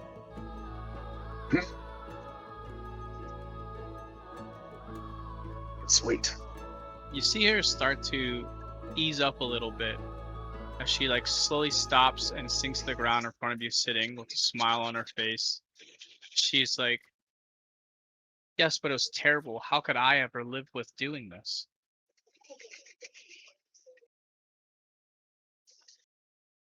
How could you live with doing this? Well, you could give your meaning to something greater. You're here, right? You're here to fuel this train. But is that what your soul's purpose is? You're the only one that has to stay here. Oh, You give this place its power. You doing so good until you did that. You fucked up. As soon as you said that she is here for fuel for the train, she's gonna turn with an anger. Oh no. And now I need you Yeah. and her roll for initiative. Sweet. Oh, Oh, I hate slow rolling dice. You got it. Oh, hey Corey, are your dice set to DM self or to everyone? I think it's DM because I can see it. I see it on He has mine, not so seen I think he has it set the DM. Okay. Yeah, because I do DM, so there we go. We want to see your Uh, rolls. They're hidden for us. As that anger washes her face, she's gonna leap towards you and swing. Fuck. Oh, and that one.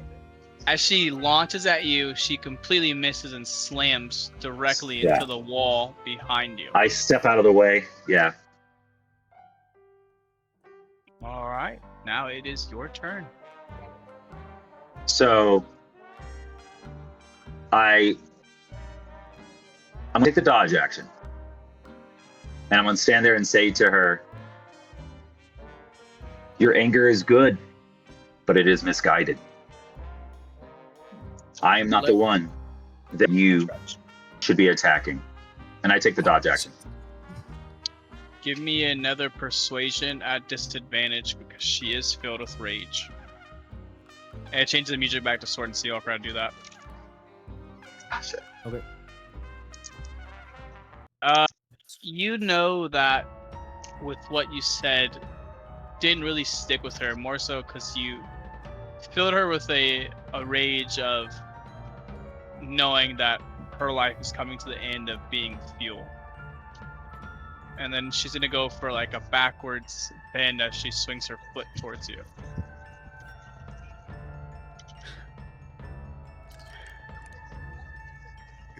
Does a Thanks so 13 much. hit? Do you want me to It change does not. All right, It does not hit. now it is your turn. I again am gonna take the dodge action. When I see like these very weak attacks coming my way, I don't even act angry. And I just say to her again, you're the only one that can release yourself from here. And I Give me take the another dodge action. Persuasion at disadvantage. Fingers crossed. You got it. Fuck. Can't see. Oh, there we are. Takes your words, Now I take Just- low rolls. just dismisses them. Yeah. As she All right. swings again. Disadvantage because of the dodge action. Yeah, you're right. That's okay. But I don't think.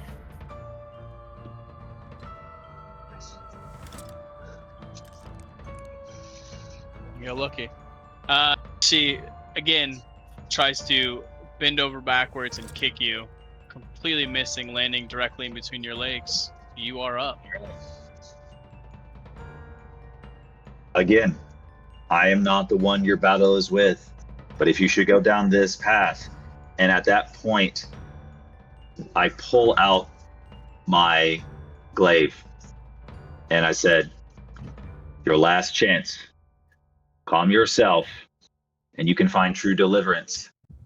Or you will find it at the end of my blade, and I still take the dodge action. Give me your last persuasion. This one will be flat. Could I do this one almost at an intimidation, though? Sure. Okay. Trying to get those bonuses. Yeah, I know, right? Yeah, Right. Do you want me to do it? Do it at disadvantage, right? No, this one's flat. Oh, just flat? Oh, thank God. Come on. Oh, that's good. There we go. Hey, not bad, not bad. Maybe. Come on. I don't know. Oh. We'll see. Be like a You're 30, gonna but see tears in her face, right, as she starts to step back, sits down, and as she does, she's gonna listen to you more clearly now, as she looks at you in the eyes and goes, "But how would you live with yourself if you let all those people die, those women, children, men?" I walk up to her as I put my glaive down. I actually take a knee in front of her. I grasp my holy symbol, and I tell her, because I did let them die. I was like you at one time, and I bear the burden of death because I didn't do enough, because I wasn't enough. And I swore that I would never be that again. Pain loses its meaning until you give it a voice. The pain that you feel is meant to drive purpose. Don't let the sadness be your undoing. Let it be your strength. Let it guide you. Let it mold you. Stand against the darkness. Offer no cruelty without cause. Accept what breaks you. And these are the tenets of the followers of the martyr as he is saying these out loud to her. And he takes his holy symbol, he holds it, he puts it against her chest as well, as he's almost offering this in like a prayer to her, as he's like asking the martyr himself to intervene and accept this entity in front of him. Give me a persuasion at advantage.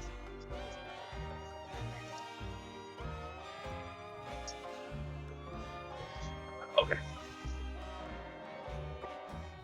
And as you do, you see all those tears that are going on her face start to leave it, as it looks like the shame is also leaving her face. And you see her thank you as she starts to leap across the room, do a cartwheel, and it looks like she starts to fade away. Now we'll cut your scene and go back Hold to on. One more thing.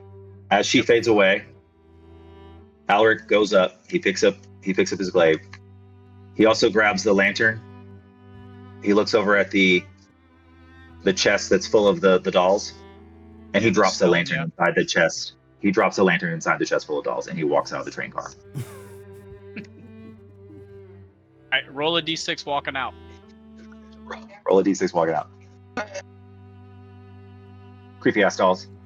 Oh shit. Burn 'em Wow, off. this actually ties in perfect. So as you open up your door, you're gonna step directly in to the cart with everyone, but you'll be coming from the opposite side. Let me add you in. You'll be coming in from this side, and you guys will see behind Ulrich that circus look as he steps through and looks at everyone. And the first thing he sees again is Philip and Adela and the songstress sitting directly beside you.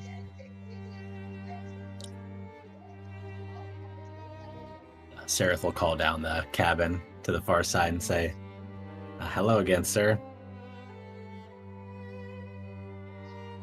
Why? And I'm kind of surprised. I kind of like look back, and then just kind of give a harumph of like the weird portal power that this train has. And I kind of acknowledge them as I kind of I take up in the room, or I take the room in, I guess I rather say. And I guess I walk over to the group, and I say, I trust you've been having a good time, all of you. We've all been dabbling in this here drink. I'm gonna hand them the rum that we've been just passing around. He kind of offers his hands up. It's just like that, but he politely declines. As you raise your hand to decline, you see all of like around the top of the rim of the bottle, just like mangy fur stuck to it. With a chipped tooth inside it. For flavor, I'm sure. Yeah, it ages it, Well, now that And then what hits all of your guys' nostrils is like a lovely scent, but also cigarette smoke coming from the direction of where Ulrich was coming from, where the songstress was.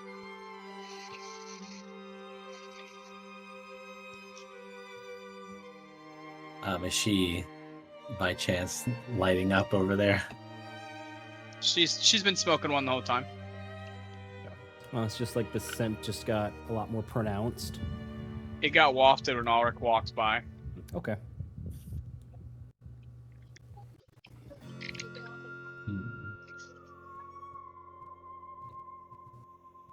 I would walk over to her, I think, if I took note of that.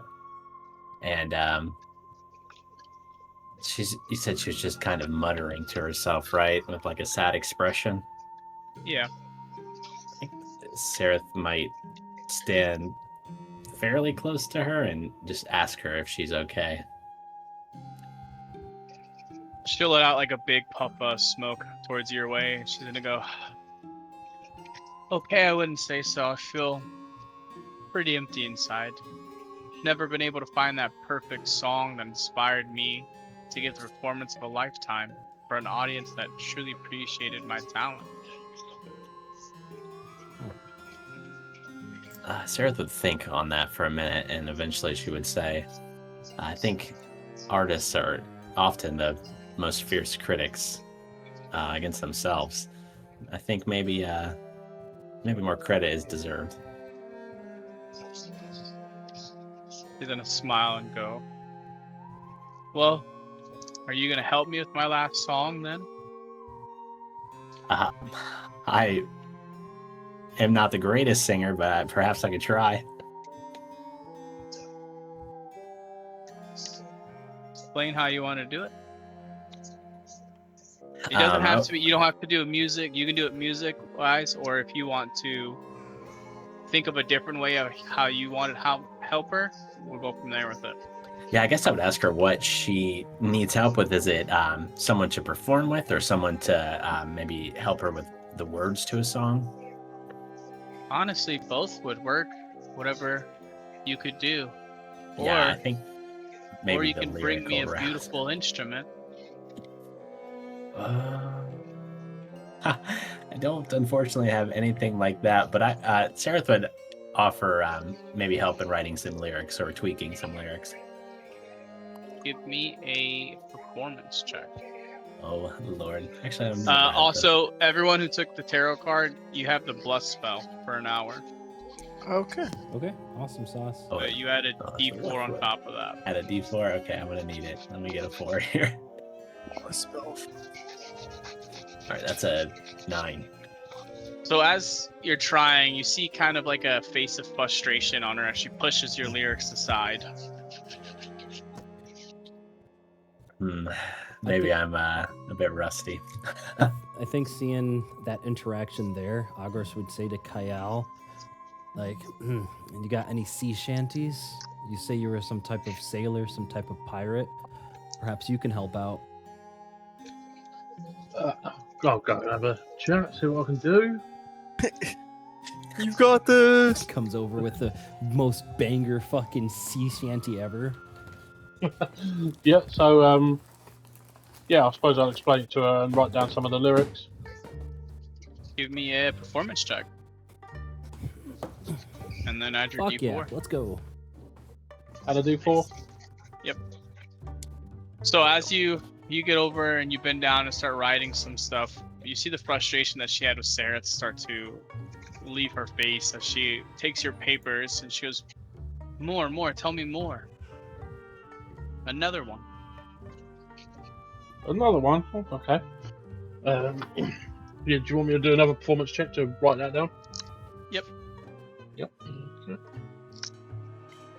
Oof. That's crap. But I'm able to help him Balances on out. that. Opposite end of the spectrum. You're gonna see Tracks. her take that second paper and rip it. And she looks at you guys, goes, I think it'd be better if you just brought me an instrument itself. There should be one laying around here somewhere in this train. Oh, Okay, I'd look around for Can we one. take a look around? Yeah. Yeah, Kale's going to go and have a look behind the bar for an instrument, but also another bottle of rum. Yeah, I'll check opposite of the songstress. Yeah, I'll check out around the Check it over here. Everyone can give me a investigation check. Remember your D4s. God dang, I know that one. Investigation. God bless. Oh, fuck it. Only The thing, D4, right? only thing all of you guys notice are, again, those beautiful paintings, right? And then you also find a empty bottle, and beside it, another bottle that has it looks like a haint is inside the bottle. Who finds it? I was about to ask the same thing. Okay. The bottle. Drink the bottle. Somebody drink the bottle. Across. Alras?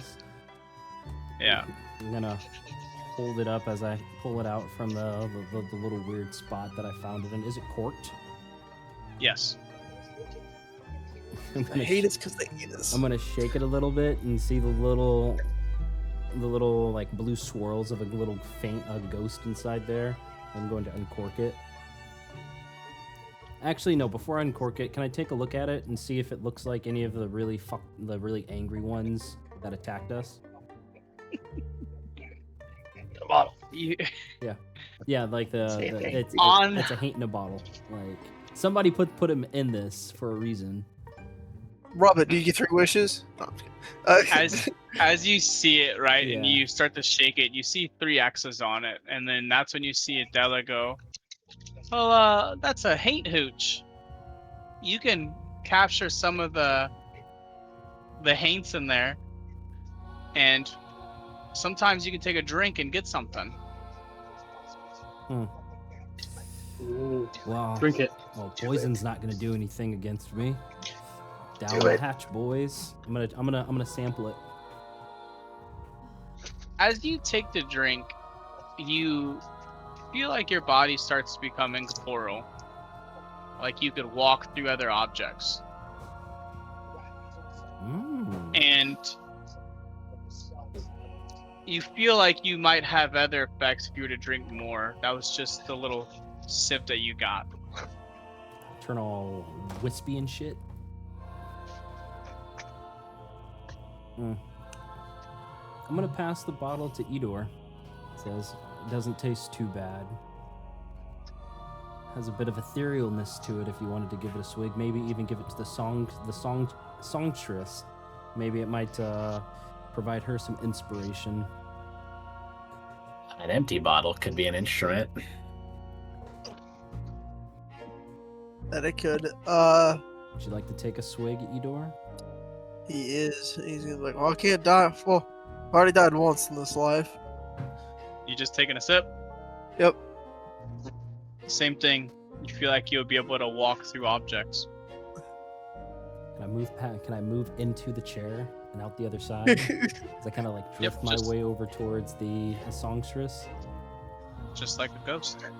It's like lumber behind him. And as you following. get over, again, you But hear why mumbling. does he not fall to the trade? The magic. Why does he not Magic. fall to the trade? You can't go through the wall. Okay. And again, as you get closer, you hear her like mumbling to herself. Maybe if they just got me a record player around here, it would help better than these fools and their writing abilities. As I hear that, I'm not one for Whoa. the songs I'm gonna say, or the performance arts. Sorry.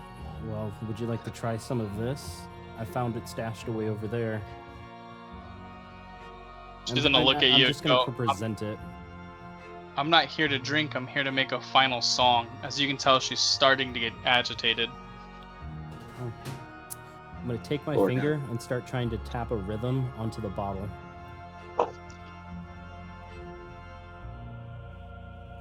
Give me a performance check. I would You know, maybe sing along to his tapping. I got a +2. Best I can. For a 9. Come along. give him still help. got Yeah. your, He's you s- helping. Sure, roll it. Roll another one for advantage, but also remember you have bless. Oh, okay. I gotcha. Come on, that 20. Helping. Oh, natural 20. Fingers crossed. Let's go. Oh, For let's a go. 23 Let's go. total. The math is there. How many passes have we had? Sweet. Tap, tap, tap. Tap, tap, tap. Like a hillbilly band playing on bottles. It's like... As you Get some are spoons. Yeah. tapping it, think of like a old redneck playing spoons on his knees, kind of like what it oh, sounds like Corey. Got right? it. As you see her start to hum along to it, as she thoroughly enjoyed that. Yes, we're almost there, dear. We almost got it. I'm gonna keep it to the tune and look around to see if somebody else can finish the song.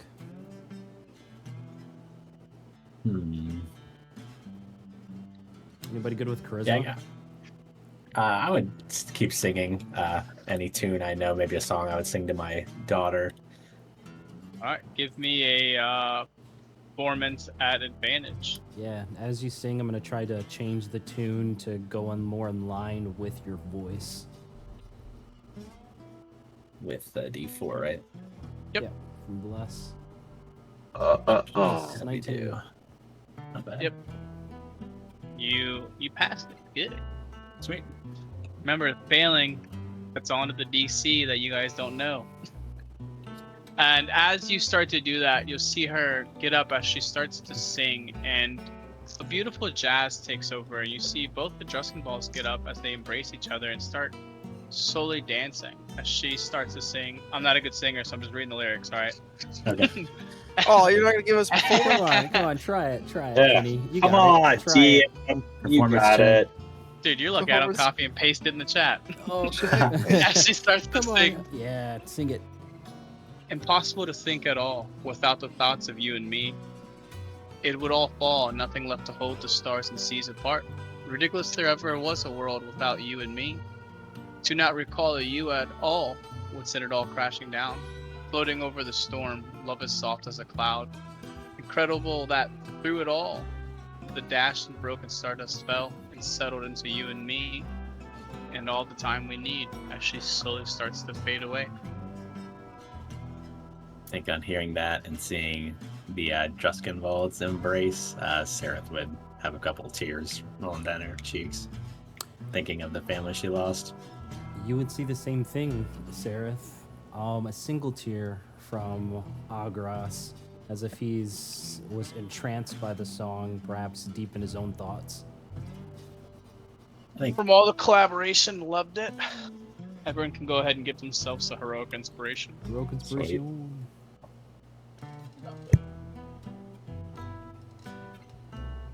While everyone's distracted crying and they're hugging over in the corner, Kale's still a bottle of drink.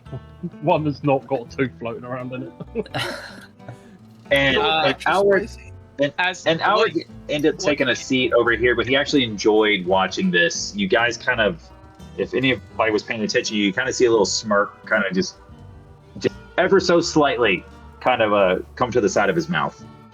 So yeah. you see Philip look over at you, Kale, and go, "Take as much as you want," as he kind of waves his hand, and every bottle that was gone reappears. Holy shit. That's a cool trick. Oh, lovely. Um, I'll take a couple. I'll only take two. I won't take He two. says, "Oh, lovely." He's taping just his starts- hands, you know. Like, he just clears off the entire shelf.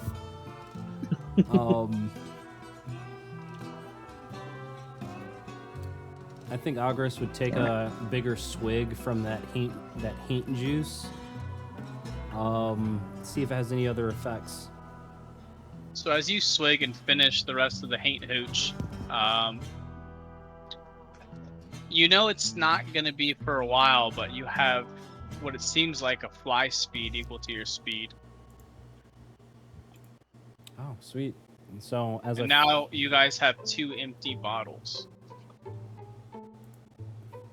you guys are just gonna see a wispy-looking Agras start to levitate like 5 feet off the floor. this place is full of mysteries.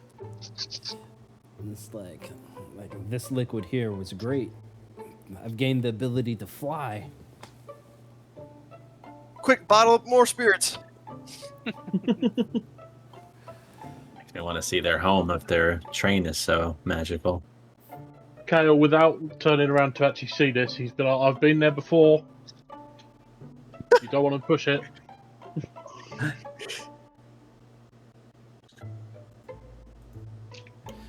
This is probably the first time Agras has experienced happiness in a super long time, especially being able to fly. Not many people can fly or ever will be able to. So you probably see him like just kind of go back and forth, really testing the limits of this with this 50 feet of movement speed. And as you're doing that over the next couple of minutes, you're going to see the incorporealness start to leave you as you drop to the ground. I drop to the ground and land on all fours. and give out a little hiss. And I'm just going to shout, "Told ya!" Well, it seems all things come to an end as I'm gonna help Agras up. Okay. Yeah, and it's a It's very, okay. very greasy ass fur. Like Ugh. the greasiest of furs. Like a weasel. Worse than a weasel. A boogle. Sorry. Yeah, but he will be helped up back to his 2 hind legs. Should we go explore the rest of the train? Yeah, I think we ought to. Keep an eye out for more of this special booze.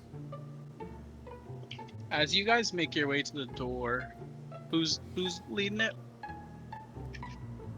Oh, I don't mind. I'll go first. Give me a d6.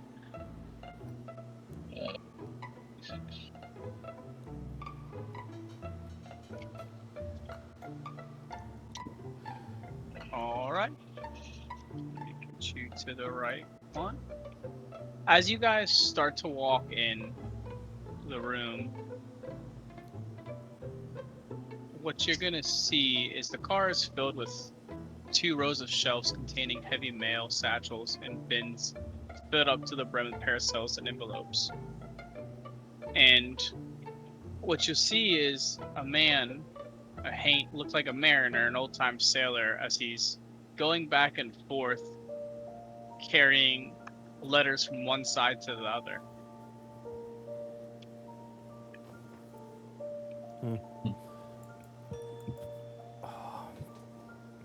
Is he talking, making any noises? More so grumbling to himself, right? And you hear him kind of just talking about the sea and his long career as a sailor, captain, and a lighthouse keeper. And just you hear him kind of mutter that he's upset that he died inland and not out to sea, and that he wishes he could see the sea one last time.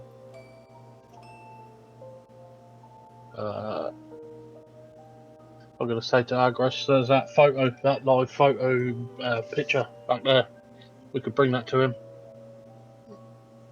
It's a good idea. Oh Yeah. Perhaps it Good will luck cheer trying him up. to. What you guys do notice walking through the doors is every time you go to a place, you can always return to a cart that you've already been. Yeah, well, without getting lost. Yes. Gotcha. If you're trying to adventure to a new one, that's when the randomness kind of happens. So Try. I think that's a good idea, Kyle. I'll go back and ask the Druskenvalds if we can take it to help this one out, Sounds like we helped out divine. the songstress. What But we yeah. do. I don't know if you should tell them what we're doing. It's a good reminder. Because remember what the purpose of this Yep. this vessel is for. As you walk in to go take that photo off the wall, you just notice the Druskenvalds just again still dancing away. Just look like 2 people that have fallen in love all over again. I'm gonna do it as fast as possible, as fast as I can, quick as a rat. Quick as a rat. Truly didn't care. You grab it and you come right back in. All right, sweet. I'm gonna hold it up. I'll hold it for Kyle. Just Lovely, like, just take it and show him. yeah. Sorry about the pus on the back. Just don't touch it. That'd be alright. As you walk over, the mariner stops and drops the whole sack, and you see letters fly everywhere as they start to disappear, as like tears roll down his face. And you see like a sense of awe and reverence go around him, and he sheds a tear in him mumbling the beauty of the sea, and then he does one long sigh as he fades away. Ooh, freaking shortcut. Good shit, Ash. They'll be out of Nice fuel for this stroke. train when we're done with it. Yeah, that's gonna. Yeah, we're just gonna come to a stop and I guess reap more souls Walk, or something. yeah. I don't know. Yeah. Just walk the rest of the way. Down push. A bunch of these letters in here. Does it look like there's any ones that have like a wax seal or anything of that's like super important? Give me an investigation check. And as I'll we're help you with that. kind of slowly making our way through here, said your help. So I'll roll with advantage. Better roll. All right, I'll take that one. Take a 19 Remember, And a bless. and a bless. Yep. I think that's only on saving throws and to hits. If I remember Oh, correctly. is it? Correct. Yes. Oh, But so as you're going, you notice It's the right guidance, that's side. The other one for the ability male- checks. Yeah, the mail on the right side of the car contains like thoughts, prayers, and poems and other remembrances of the dead by their living loved ones in hopes they might somehow be able to receive them. The mail on the left side of the car contains attempted communications from departed souls to their loved ones still living.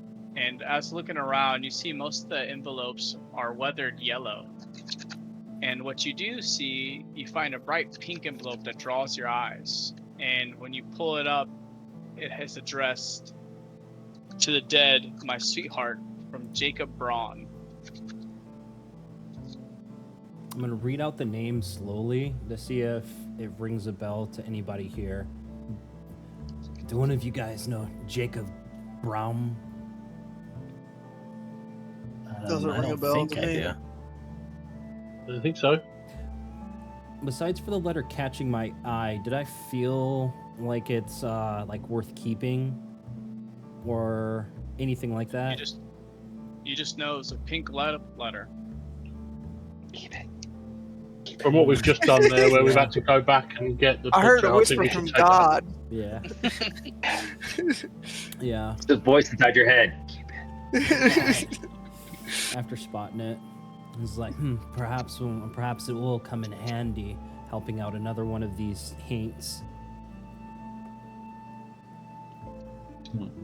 Should we keep moving? Yeah. Let's keep exploring. Might as well. Doesn't seem Roll a like there's anything D6. else for us to do. Roll a Who's gonna- D6. Who's going for it first here? Does anyone else want to go first? I'll stay in the back. I'm probably better off sitting in the back. I'm just gonna. Alright, I'll roll a D6 then. Yeah, let's take it. Super car it is. So as you go to open the door, you're gonna figure that this car is eerily quiet, and it's save for a soft creaking every time the train gently rocks. It's a long corridor that stretches down the car's length with 3 sliding doors along the way. It suggests luxurious private cabins for the train's first-class passengers.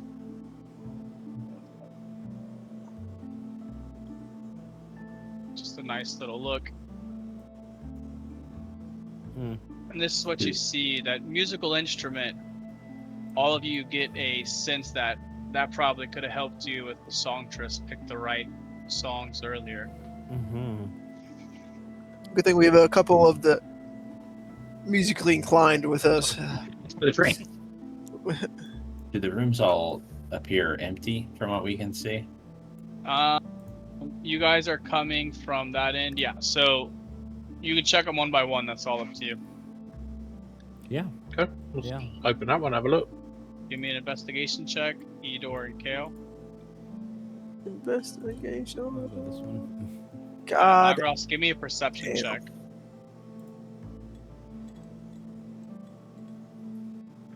Good. As you're walking close, Aras, you're gonna hear weeping of like a young woman crying as you're walking in. And what you'll see is this face, and then I'm gonna go to everyone else and tell them what they saw. So as you guys are looking through the different cars, you don't really see much. Cabin 1, what you'll see is you can definitely tell that's where Philip and his wife go. And there's 6 sets of assorted fine clothing and sleepwear. And cabin 2 is just the brass wooden phonograph that sits on the end table, and it's turned on with the slow romantic jazz music playing through it. In cabin 3, Gross, like I said, you see this young woman crying as she is longingly staring at the locket of a handsome mustached man with the initials JB underneath the portrait. Justin Bieber. JB. Seeing the haint cry and look at the locket, do I see the initials as well from where I am? Yep. Okay. I'm gonna give a little chuckle. As I pull out the pink letter, and then I'll say, "There's no need to cry. It looks like this letter is meant for you." As you do that, you'll see her start to wipe her tears because I've been so lovesick and lonely. I just want to travel with my dear.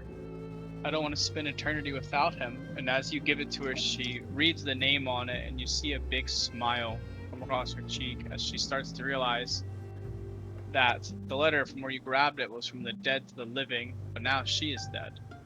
So she realized her love's already on the other side and waiting for her. She starts to weep with joy as she starts hugging that letter and her locket as she starts to fade away from view. I'm gonna scan her room. Anything of interest? Panties, nothing. Shut the door. Dirty dog. I guess rat. My bad. Dirty rat. We continue on. All right, you've gone 1, 2, 3, 4. All right, there is 2 left. We'll just say odds and evens. Yeah, because they're both an odd and an even. So whoever rolls, just roll, and then we'll go off your odd or even. Anyone else want to go up front? You got this, Trust in Kale. your rolling Got this? abilities. Yeah, no, we've gotten Okay. two good carts so far. We'll go to Nice the easy dining rolls. cart. All right. So as you start to open the door, what you're gonna see is the dining cart. It's decorated with an eerie elegance and plush velvet booths that ornate brass fixtures. You'll see wax candles casting a dim mystical glow. The air carries the scent of gourmet food through the booths that are mostly haunted only by the faint traces of deceased diners. And as you do start to step in, let me open it. You'll see Oh shit. one of the Haints just slamming food in his face.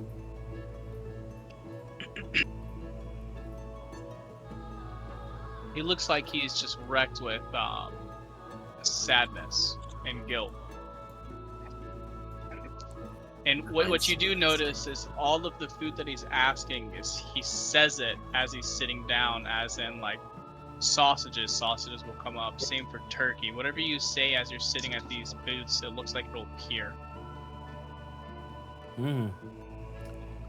Algris would be Reminds me. salivating at the fucking mouth. Did anyone get disemboweled in a past life? No. It looks like he's eating your bowels. Give you, let you guys put where you want. It's like, I've never seen so much food in all in my past life.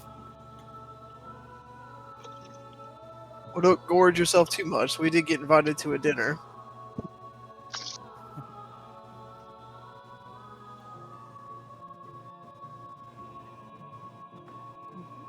And as you guys are talking again, you Say just dinner. hear- Which dinner did we get invited to? He's the glizzy The globber. Duskin Rolls invited us to their manor. Oh, did they? Yes, they did.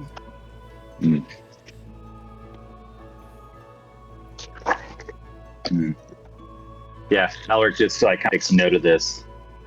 And just, yeah. I want all of you to give me a perception check. Perception. I want to get with. Shitty roll. I roll higher.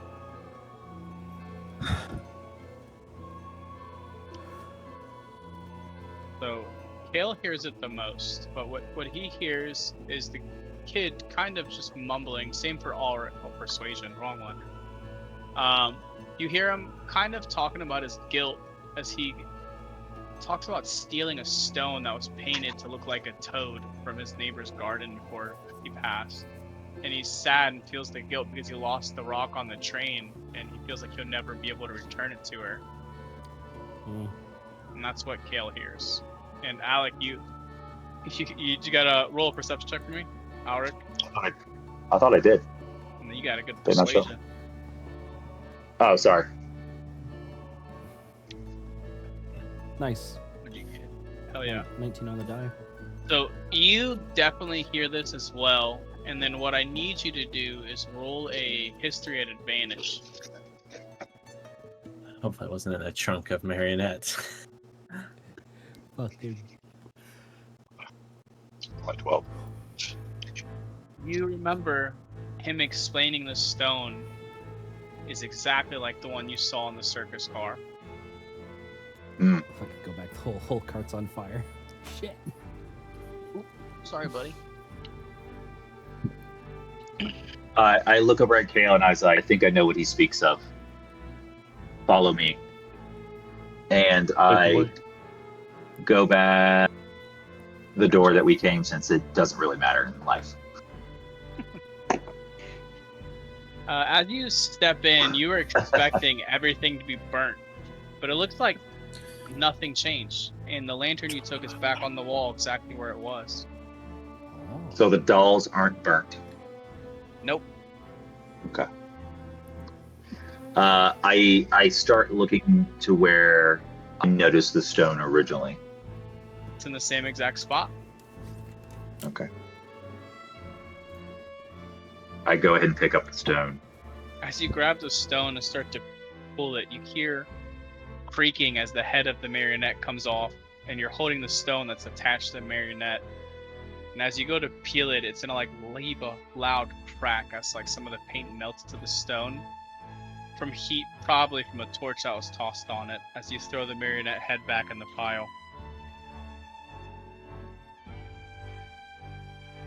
Cool. The one. It's like, I think this is the one he's looking for. Let's go back. And I hand it over to Kale. And then I walk over to the lantern again. I grab it and I throw it in the box of marionettes as we exit out. I really don't like those dolls. Does it again. Yeah, does again. Don't like creepy ass dolls. I think Agras would have been at one of these tables, saying chicken, sausage, steak, just calling food after food after food, and just nasty ass Chicken claws, freaking grabbing at whole turkey legs, just shoving it into my mouth. Yeah, Kale saves some. Saving throw. Con save? Yeah, he's fucking grubbing, dude. Natural one. So, as you're just shoveling food and everyone walks back in, you're gonna see a Graz stop. Possibly because he was just chewing too fast and inhaling his food as he starts to vomit all over the table. I'm gonna eat the vomit and keep going. Oh, that's dedication. It's gonna just watch the whole thing from about 5 Yeah, feet. as I hold the piece of chicken that's covered in vomit to my mouth, I'm gonna look up and then realize everybody's actually watching me eat. You're gonna see Sarah's shadow look like it's trying to gag itself. So Peter Pan like. Eeyore is just fascinated something like that could even exist. He's just watching in awe at your dedication to gluttony. Food like this, when you've been so hungry that you can see your bones, then you can perhaps judge somebody.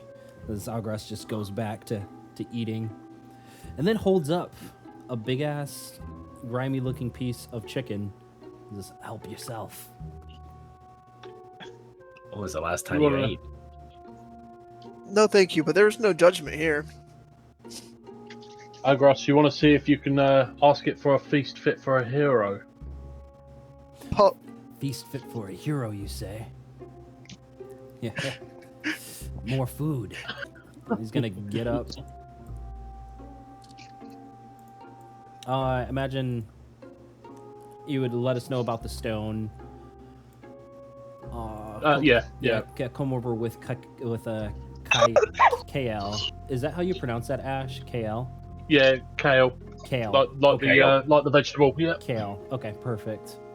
I've laughed every time you've said it because you've said it wrong. He was like, my bad. Kale. KL. It's Agras's draw. It's a Slimish The draw. best part was he's like, my name's Edor. Hey, Edor. yeah. He fucked everyone's name up after they said how to say it. As you walk over the rock, the Daydreamer's gonna grab it, and you're gonna see a bunch of glee on his face as you hear him get up, and he's like, I'm determined to right the wrong I've committed. Now on to my next mission. As he holds up the rock, and he announces he's ready to face the Stone Cold Truth as he disappears. As he disappears, I'm gonna swipe at whatever he was eating, grab it, and then hop in this other chair and just start grubbing down on it. You truly are the embodiment of gluttony, aren't you? Very motherly. You're gonna feel the wisp of a hand on your back, and Sarah's just gonna remind you, pace yourself, get like a little pat on your back. As you pat the back, I'm gonna have to like choke on a piece of meat.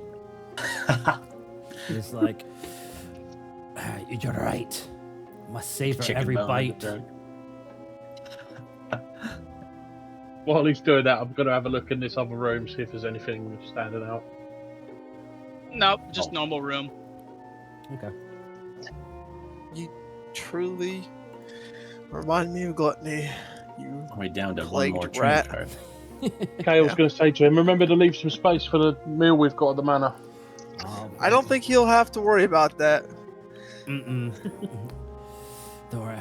I haven't eaten this good in forever. There's always room for dessert after all. Let's just try to keep our manners up on the next meal. Perhaps you can teach me manners. As I try to straighten my back Takes and fun. walk as tall as Edor.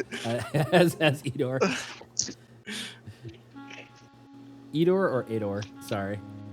It's Edor, but it's alright. Edor. Okay. Yeah. So It's Agras is fine. gonna. It's like Give try him to- both the wrong option. Yeah. Which I think it's one just- would this is you my want name to now. pick? This is my name. Edor. It's Star Wars Endor without the N. Edor. It's like I'm Okay. gonna fuck up other people's names, Yeah. so it's okay. It's okay. Don't try to pronounce Agras's last name there. Yeah, that's why I asked when we started the session how to pronounce everyone's name. I So, gotcha. Agrash Asherizek. But yeah, I'm gonna try to emanate Ador here. Stand up tall. Mimicry is the sincerest form of flattery. I would continue following. Yeah, I'm right behind Kale. alright, as you guys walk, there's only one door left, so no need to roll. As you start to open, you're gonna see you're walking into the baggage car. A musty scent hits your nose. It's a strange contrast to its faded elegance, polished wood paneling and brass fixtures worn and tarnished by time. Line the walls, heaps of dusty old canvas bags and wooden chests clutter the space, but among them stands a fresh cluster of fine leather travel trunks embroidered with the letter D. And you also notice a sleeping tiger and a ghostly green flame slumbering behind a stack of baggage. You only really see its tail, so you don't see the full tiger. I just put it in the photo. And then you also see a person, looks like he was in jail, the jailbird. He's slumped up against a tattered suitcase of a grizzled man, striped clothing with a ball and chain around his left ankle. You hear a stomach grumbling.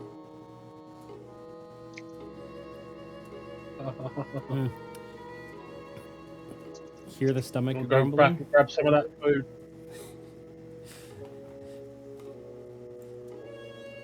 Oh, which way we're coming from? From this way? Whichever way you want. It's magical. Yeah.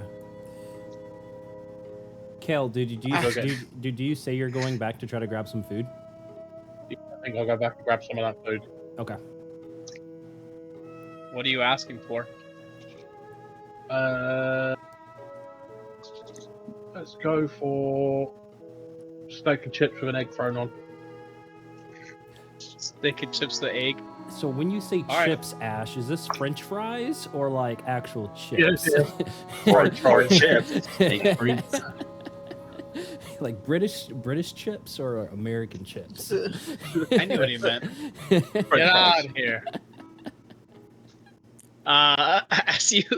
As you walk back in, you hear him kind of just muttering, talking on different food that'd be different, delicious for him to eat, and then he talks about him being executed before he got his last meal of steak and eggs, which is hilarious if that's what you got. He was promised it's all he's been able to think about since then. And as you walk in, you see him just grab that plate from you and just immediately devouring it. After he's gonna wipe his mouth, he's gonna pat his belly with a gratified sigh as he hands you back the plate with the chips still, because that's not what he wanted, as he starts to vanish. I'm guessing I can see the tiger from here, yeah? It's sleeping, yes. Yeah, so I'm just going to cock the hammer on the pistol and walk back and say, there's a big fucking cat in there. How large are we talking here? As you see me gesturing with my hands. It's a fucking tiger. Oh, you know what? I I don't know how we're supposed to help that one. You just see that it's, again, asleep on the ground with its tail, and on the tail is a hot ring. I would like to. With magic Actually- being kind of a new thing to Sarah, she's gonna just think about it and then cast Speak with Animals. It's asleep at the moment. Oh. Should we... Oh, Yeah, it is asleep. I'll leave it just running in case it wakes Shall up. I just try and take that ring off, or...? You're see? probably pretty Give sneaky, me a right? sleight of hand check. Yeah.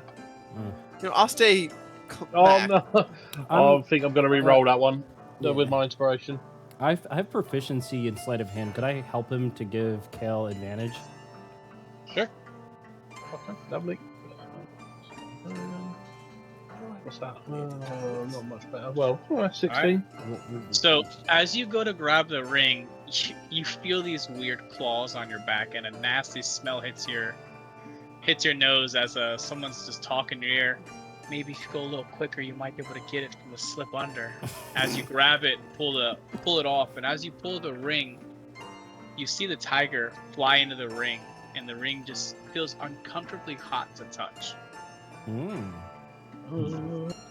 And Alric, because he did this one by himself, feels a warm sensation knowing that the tiger that was released that killed a bunch of people has now been captured.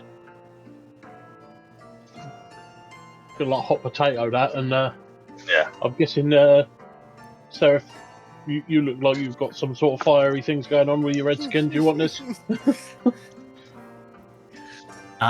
Sure, yeah, you can toss it in my bag. And I'll do that. Just, I'm gonna gesture to myself. I'm like, I don't think I should be touching anything too hot. That might be wise, my friend. True, yeah. Can I have a look about, see if there's anything of note or value in here in the luggage?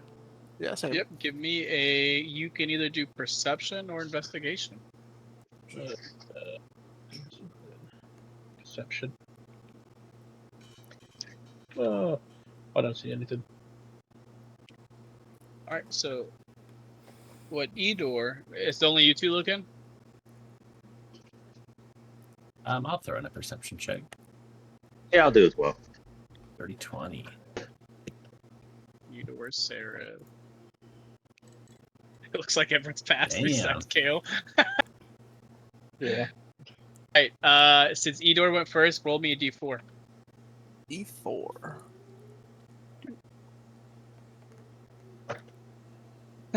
You find 10 sets of traveler's clothes. Who was the next one that passed? Sarah, give me a d4. 1. You find 75 silver pieces. We'll take that. Alric. So we're gonna do this one. We're gonna do this one odds and evens because there's just 2 left. I just roll You D4. roll- Yeah. Actually, you rolled one that hasn't been picked. You find a pair of goggles of night. Goggles of Night. You want my clothes for the goggle? And then the last one. Well, actually, Autoroth is for you. If he rolls a 4 on his, he gets it. Technically, you try to roll. You're before him. Yeah. I have dark vision. so I'm good. Well, I got a 4, so Oh, so you Yeah. get the goggles of night, no. and then I'll pass them over. that's fine. And then the other thing that was found was a delicate silver ring with a ruby that you can tell is about 20 gold pieces. You can just mark 20 gold pieces or a Oh. ruby ring, whichever one you want. So So do I get the goggles tonight? So Alric would He find gave the them to you, ruby yes. ring, but I would get the goggles. I'm going to Alric. You'll see my beady red eyes go super wide looking at that ring. And I'm gonna hold up the goggles with a very crooked smile. Trade. I get the ring. Do I get a do I sense anything about this ring? It's 20 gold pieces. I hand the ring to him. I hand him the goggles of night. Try's right. I'm gonna try to put the ring on one of my nails. It's not gonna fucking fit, but I'm gonna keep it there. You can Alright. de-glove the skin as it slides back. You guys all are going to hear overhead the vagrant's voice again, talking about how you guys have freed the Haint and to please meet him at the tender. Okay. The tender. Go. The front of the train. Oh, okay. Alright. And as you guys go, what you'll see is an ironclad carriage bathed in hot, wavering light. A large, blackened fuel tank stands at its center with a small, reinforced glass window, revealing a sticky blue-green glow within. The air vibrates with unnatural energy, and from deep within the tank, faint whispers arise, haunting disembodied voices. Iron pipes twist overhead, snaking their way from the tank to a ghastly furnace at the end of the car.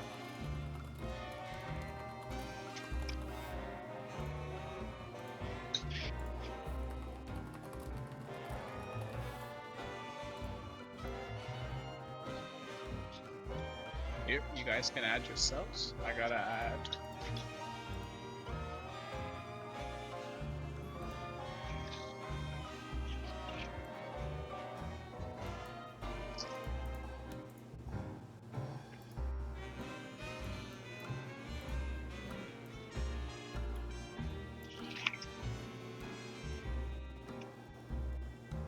Alright.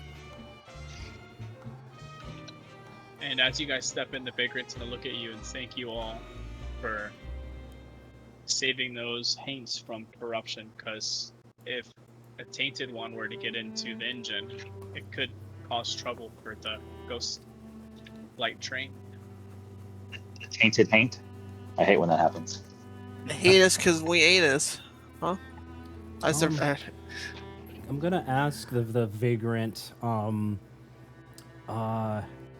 Did that other one, the other one that attacked us initially, show up? We didn't find it in any of their compartment. Can't fucking speak. Jesus. That rat tongue. Yeah. Who is Jesus? There's only the As- martyr. As you say that, and you guys are closing the door, what you notice are branch-like tendrils of shadows starting to whip out from the twisting pipes running along the ceiling, shattering the too circular soon. window on the storage tank and pouring into the iron capsule. The glowing Uh, soul coals darken to a ghastly near black-green before finally shooting through the pipes into a firebox as the fuel storage tank completely empties. The flame within the firebox rages the same corruption, and the ghost light locomotive starts to groan mechanically. As just beyond the tender, the heavy door that holds in the fire flies off the hinges, and you see the vagrant look up to you guys and go, "Like I said earlier, I'm not a fighter," as he cowers away. It spoke And too what soon. Gonna need Says it so calmly. And what I'm gonna need as that door flies open, what you notice is the fire that was being ran is an otherworldly creature that they're using to run this. And it starts to become hostile, and at the back door, that same exact one that was there earlier arises. I need everyone to roll for initiative. Initiative. Bugger. As it appears behind me, I'm gonna growl and say, "You're not gonna get away from me this time." Oh, let's go. Great roll. I got a 1. We can bring up the rear together, my friend. We're just batting cleanup. That's all. Batting. Make sure you got everyone's. 23, 19, 10, 8. Yeah, I got a 1, but I mean, you still have such a good initiative, doesn't matter. Yeah, I know. Got +9 to initiative. Damn. Lord. And with how quick you are, Agros is able to start first. Yep, I'm gonna whip around with my action, unarmed strike, bonus action, flurry of blows. And if one of them hits, I'm going to actually use my species ability for Plague Bearer. So I need a DC 13 Constitution saving throw. What are you trying to do? This is not a poison condition, but if they fail, they are going to essentially have the poison condition. So let me find it. That dice. So Plague Bearer. So when I hit a creature with an changed it. You attack didn't roll, like it. well, it doesn't matter because he saved. Okay. All right. So damage. Boom. Does the 15 hit? Yes. The 15 would hit. All right. Gotcha. And then necrotic damage for the Claws of Pestilence. That's the last. You know the necrotic It's not doesn't going to do affect anything. him at Okay, all. gotcha. So Yeah. don't mind the 2. So that's what 16, what 24? You're good. No. You know, this 22. is the one that's been injured from earlier. With your hit, you see it start to do that flicker like it's right on its last little leg of life. Yeah. All right, that's going to end my turn. Just 3 lightning fast claws against this thing. Alright, next is the Soulfire Stoker. And it is going to step to the closest one. Well, it's going to step in between both of you, technically.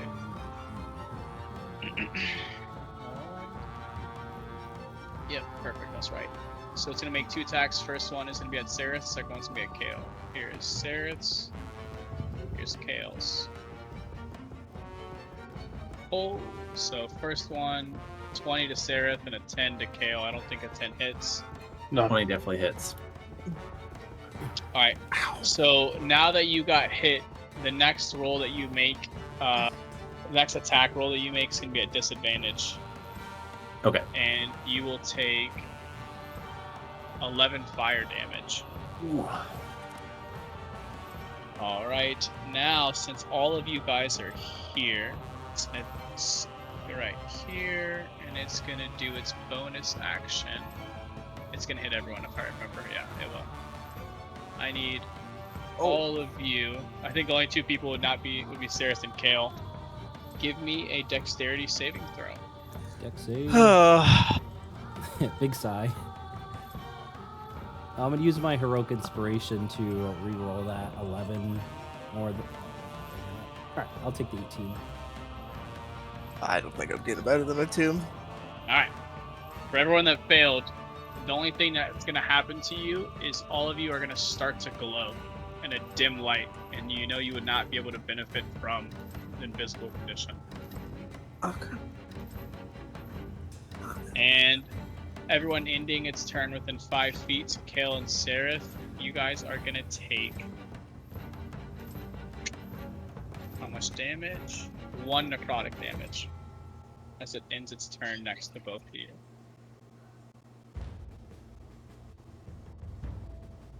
So Edor, you are up. I'm you going know to. the train hopper is right at its last leg. I'm gonna cast Hideous Laughter. Alright. What's my It save? is a 13 Wisdom saving throw.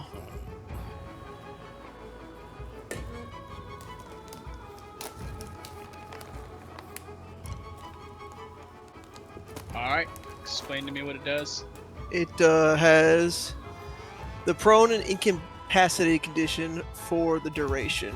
During the time it lasts uncontrollably, it's capable of laughter, and it can't end the prone condition on itself. So it'll be incapacitated laughing, but this cannot go prone. Okay. So What's, I will mark it as green, so you know it's incapacitated. I also have a concentration on it, so spell. Here, I got you. I'll mark it as blue for concentration. And what were you asking? You said what is what? I think there's like a wisdom requirement, right? Like the creature has to have a certain wisdom for that to work. Nate? Hey, you I can don't know if see it within changed. range. And it doesn't say that on here. Okay, might be an There's older cer- version. Yeah, I know what you're talking about. Kale, you are up. Okay, so did I get advantage on the attack of that or not? Uh, No, not I don't for, think so for not for incapacitated, no. incapacitated. Okay, then in which case I will do the steady aim bonus action, give myself advantage, and attack Each it. time it's attacked, it also you hit the roll to break the Alright. the thing. The condition. Thank you. I was struggling. The 15 hit. 15 hits. And let's roll for its save real quick. What's the save? 13. It's out already. One of them, I'll give it the old sneak attack as well. Yep. I get sneak attack because it's ally within 5 feet, right? And you attack with advantage. So yes. Oh yes, yeah. So I'll roll that as well. And then I've got on here the Nick property, make an extra attack of the light property. So like a dagger, offhand attack, but as part of the attack action instead of the bonus action. Or does that not Yep. count? Yeah. No, you can do it. Okay, so just a straight roll. 14, Meets it, beats it. and one of them. 6 more points of damage. So, as you can tell, you hit it for a lot, but it seemed like your damage didn't fully take. As you swing your scimitar through it, your scimitar starts to glow orange, and then you bring back with your dagger as it stabs into it. Can I use my species trait to ignore any resistances it has? For the Yeah, scimitar read it to me attack. real quick. When you damage a creature, you can ignore any resistance it has. It takes an extra 2 necrotic damage. Once you use this trait, you can't do so again to a short or long rest. Alright. Yes. So he took that extra damage. Does that include the sneak or not?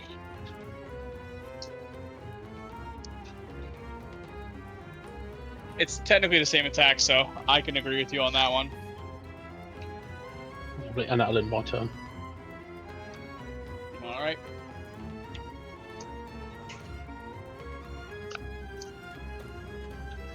Arik, you are up. As I'm so the thing in the back, the train hopper. What condition did you say it was in? I thought you said something earlier. From what you've seen from all the other fights, it has that same flicker right before it's about to go out. Okay. At this point, I hit like the activation button on my glaive, where you see the telescopic pole kind of shoot out to its full length.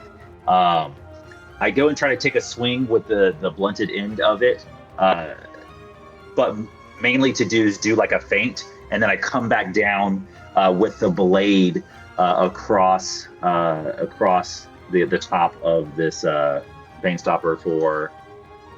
I'm gonna roll a 17. Hits. All right.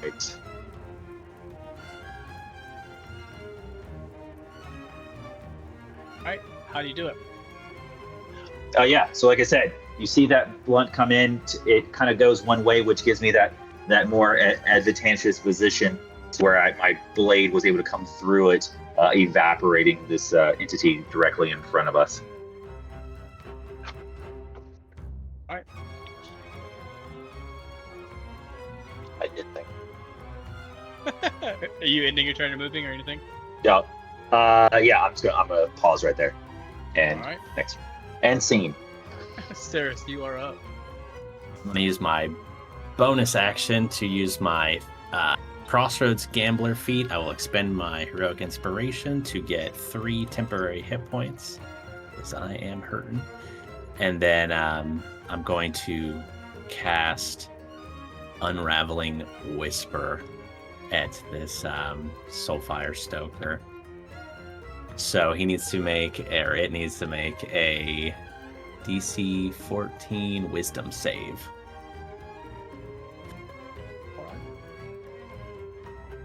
All right. So I just put one hand up to my mouth like I'm whispering just so it can hear me. And from a place that Sarah has no idea, she says, "The Coven will feast on your soul." And this creature will take 2d6 psychic damage and have the frightened condition until the start of my next turn. And while it's frightened in this way, I can choose one type of physical damage to make it have vulnerability, and I will choose bludgeoning. All right. You said how much damage psychic? 2d6. I should roll that, I guess. Sorry. No, you're good. I got That's wrapped up actually in the Yeah, excitement. you're good. You're good. Really good spell.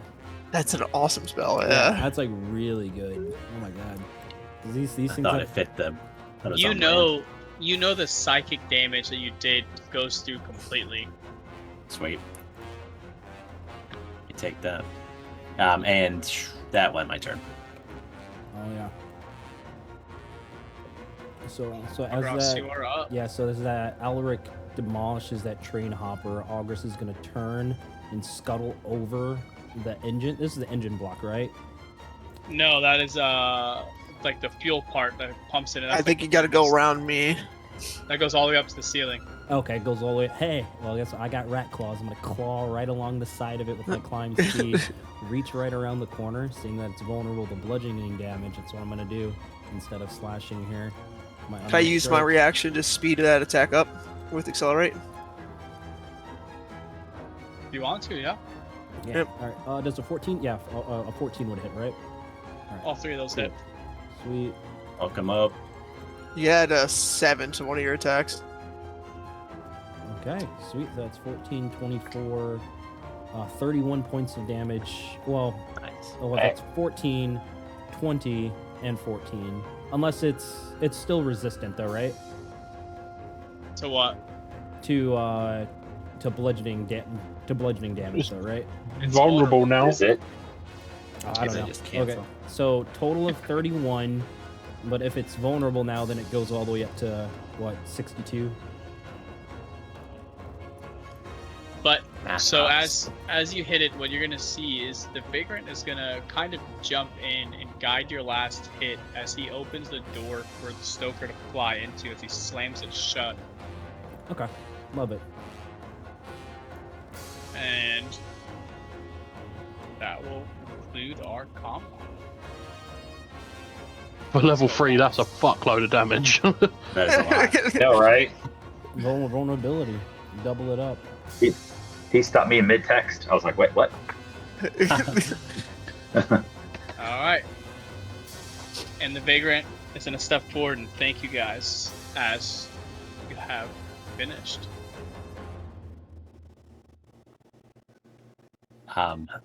Sareth is gonna just sit down against the wall and like look at some of her wounds. She's hurting a bit. He's gonna step forward and go, "We're almost there. If you guys want, you can head to the sleeper car and go ahead and take a rest. Is it safe there? Oh, train's safe as long as you don't open any windows. You saw what happened. There seems to be someone opening the windows, though. We just killed him. Or mention what the train. Yeah, it's safe as long as we don't mention what the train is for. Yeah. He's gonna step forward and go, "Oh, I mean, you must have told the Haints what happens if they aren't released, how they're fueling this train. Yeah, they don't like being told that. I wouldn't either." I suppose that's fair. Fair enough. Well, do we try to get some sleep? You guys can sleep. I'm gonna Sure. go back to that dining cart. Alric goes to the sleeping car. Oh, you know what? So is everyone gonna take a long rest? Yeah, eventually. Yeah. I am all for it. I'm hurting. All right, go ahead and take that long rest. I'm also not looking at the best. That one attack I took earlier, I was like, ooh, that was almost half my HP. As you guys are sleeping, I want all of you to give me a perception check after you do your long rest. Perception. I was like, how perception are we of sleeping? Natural 20. Another one. Damn dog. Can't Loaded get dice. nothing from this. Yeah, bro. Yeah, loaded digital dice. You paid extra Yeah. for them. Team Yeah, my best. perception says I'm asleep. All right, Don't worry, I got the same thing. after everyone's long rest goes through Oh, no, across, dude. you're gonna wake up, and everyone else will wake up, but you wake up and are able to brace yourself as you suddenly hear the train start to shake with turbulence, and an ear-splitting glare rings out. An instant later, there's a vicious jolt as the train comes to an abrupt and violent stop. The sound of splintered wood and groaning steel fills the cab as the far wall rips free, and you all are ejected into the dark of the night. The Ghostlight Express has crashed. Since you passed your perception, you get advantage on your dexterity saving throw, but I need everyone else to give me a dexterity saving throw. Okay. Oh boy. Oh shit. Dex. Dexterity Oh, saving let's go. Oh, Another, thank another natural fucking 20. God. Let's go. We you Mine's both. cocked. Mine's cocked. I should re-roll mine. You got your inspiration. It's pretty. Yeah, Actually, I'm going to use my I- inspiration to re-roll that as well. Yeah, me as well. Yeah. Thank you for acknowledging that. Wait, shit. Wait, You're a different type of human. You don't get the heroic inspiration every long rest, do you? Nope, Nope. No, that's a different human. Okay. but he still had it from everything else. Yeah, I had it from earlier. Yeah. So everyone I passed natively had it. besides Sarah. So as you guys get violently flung, you will take. Roll. Where did you roll for me? They're not coming through? Is my dice not coming through for y'all? Negative. No. Why And is your that? weird ones. Ooh, this is cool. Oh, that doesn't look good. There it goes. Yeah. Seraph will take the full 5, everyone else will take 2. 2 damage. And then let me move you guys to where you're at.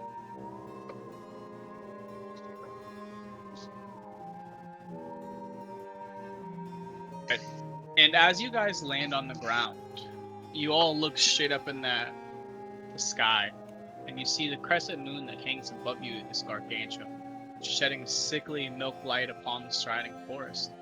But aside from the size, it's the shape that fills you with unease. The haggard visage of a crone leers down at you with mad eyes passed along, bent nose and ever-present grin filled with crooked teeth. The crooked moon is watching.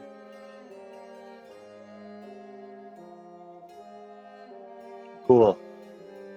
What you see around you are old and gnarled oak trees rising from the floor about 60 to 80 feet from the ground. And you notice that the wreckage has torn through a lot of those trees and broken it up and torn up the ground. But right now you guys are sitting at the edge of a small clearing. I'm gonna, if I can see them, I'd like to see if the Druskenwalds are okay after the crash. Yeah. Yes, they're getting up and they're like brushing themselves off as the vagrant runs over as well. Can Edward do like a perception check to see, get a handle of the surroundings more, like a more Yeah, go ahead. in-depth search? Hmm. Oh, damn. I ain't found shit. What you notice is you see the vagrant has already surveyed the damage and he's coming over to help you guys for assistance, and he doesn't really engage Philip from what you can tell out of respect. And as he walks up to all of you guys, well, whoever he talks to first, and he's gonna look at you and go, if the locomotive can be freed from the roots that are entangling its wheels, it'd be able to reassemble the full Ghostlight Express, train cars and all. The furnace is no longer burning. To revive the train, it needs fuel, and only the souls of the dead will suffice. find any trace of the Phantom Hopper sabotage, which has gone farther than originally anticipated. Those are his 3 goals. I'm sorry, could you say them one more time? First I just goal- walked over here. What do we need to know, guys? The first goal, if the locomotive can be freed from the roots that are entangling its wheels, it would be able to reassemble the full Ghostlight Express, train, cars, and all. Okay, locomotive wheels. Number 2, the furnace is no longer burning. To revive the train, it needs fuel, and only the souls of the dead will suffice. Number Souls of- 3, find any trace of the Phantom Train Hopper sabotage, which has gone farther than originally anticipated. And what you see in the Vagrant's hands are 3 soul cans. And what are those? He's gonna look at you and go, These are stored in the engineer's cab in case of emergencies. Each one of these contains a single soul. However, there's 3 that are missing that flew much further away. We need all 6 to get the locomotive up and running again. Will you guys be able to help me find it? Well, it seems like we have no choice. Well, that'd be stranded here. And I have a feeling we do not want to be outside for very long. You warned us not to open the windows, and now here we are, in this mist. Oh, He's talking gonna look about at you and that. go, it only truly affects the dead more than the Okay. alive. Even though we've all died, we're somehow still alive. Then could I start taking a look around this area then see if anything landed in the immediate vicinity of us for these contraptions? Go ahead and do that.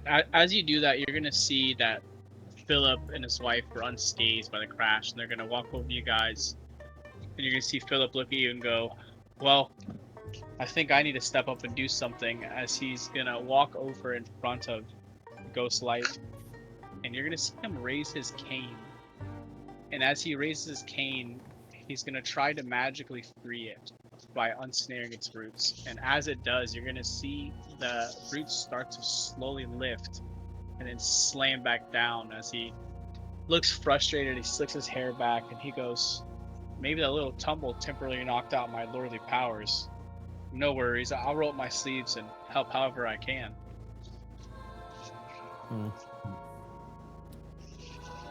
Yeah, I will assist in looking around the nearby area for anything that I'm gonna fell loose. not so clearly go to this X mark on the map. Yeah. And see if, Oh, that's Might help, Sereth. that's something completely different. Sure. Uh, Oh, no. Treasure that. That's the rules. Go ahead and What, make a perception check for me. What What time of about day the is it, snake Kenny? So it's what you do know is it's nighttime. There's always a moon that's going to be over this place. It just depends on how much light you get from the moon. Oh, okay. Do you want us to all make a So- perception check? Yes. Okay. You're So looking for the I- cans. I put on my my new goggles that I have. So every person here who has dark vision, what you're gonna realize is your dark vision doesn't work like it used to. You don't really get benefits of dark vision in this place. The only person who can truly see in the dark as of right now is Ulrich from the magical means. Yeah, Okay. that's what he said. Then I will light up my lamp Alright, while I'm searching. perfect. Yeah, I think Alright, I'll do alright. the same. So, Stareth and Kale, you guys find 2 cans, as Adela over here finds the 3rd can.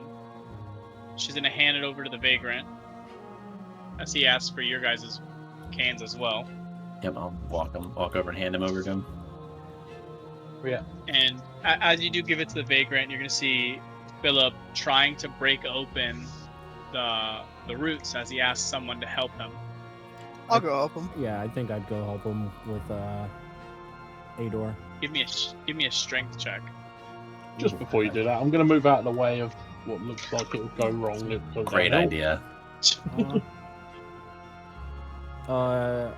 Strength. There we go. Well, that's not Or strength. My bad. or I shit. did. Well, I've got.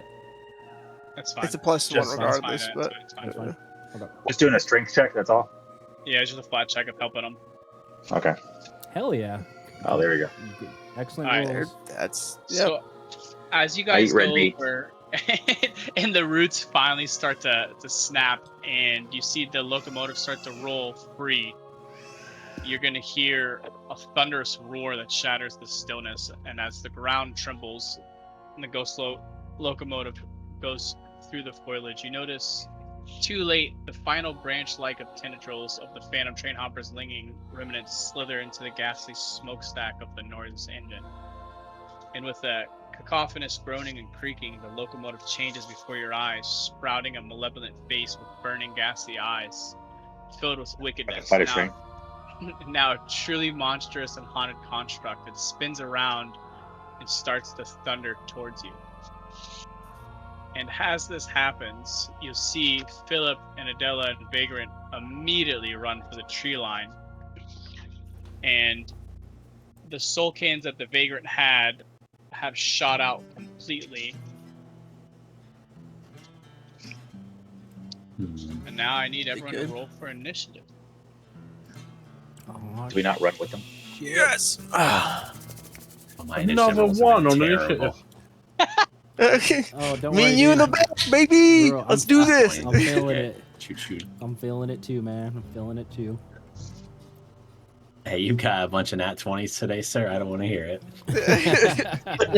Good thing he's not wrong. our DM today. That's true. Put him to use for our side. Yeah, Yeah. Balance And the scales.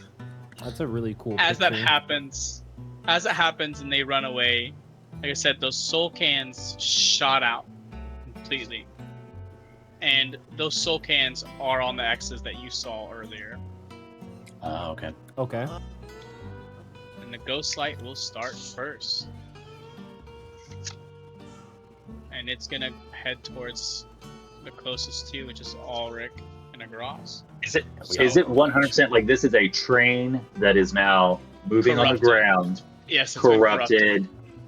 So it's basically Thomas the Train evil. Exactly. Got it. Oh, dude, Okay, that's so got it. cool. You, Charles. Yeah. Yeah. It's an evil Thomas the Train. Got it. Evil Thomas. Oh, So- wanna make sure- motherfucker. First Well, it's Yeah. X, Sorry, Final Moby. Fantasy 7 or 4 or whatever. Gonna where be you an can, like, Ulrich. fucking- second one will be at Okay. Agros. What kind of Yes, crit? God damn! Ooh. Second one is a crit. I definitely Oh wait, need to hold move on. away from Against this you? thing. Who's the crit against? You, Oh, you're the okay. second roll. Oh no! All right. Well, I'm definitely gonna deflect attack on that one. Try to reduce it. All right. Roll that damage, baby. Minus 15. I'm gonna roll it twice and then just minus the 4 off of it. Okay. So 14. So you deflected all of it. Oh fuck yeah. Let's You go. But lucky you are bastard. pushed back 10 feet. You know what? As I get pushed back, I want it to do a DC 13 deck save, as I'm going to try to redirect attack using one of my focus points. So it's DC 13 deck save. Otherwise, it's going to take 10 points of bludgeoning damage, or whatever damage type it did to me. Alright, it's bludgeoning. Yeah. So, boom, get hit. I'm just gonna come through before it pushes me. I'm just gonna like smack it twice on the side with one of my palms. As it goes to slam you with its railing, you again softly touch it as both your feet, all fours touch it as you pounce back and launch. Hell yeah. And then it's going to bring the second half of its rail towards Ulrich as it swings for 10 points of bludgeoning damage and pushing you 10 feet as well. 10.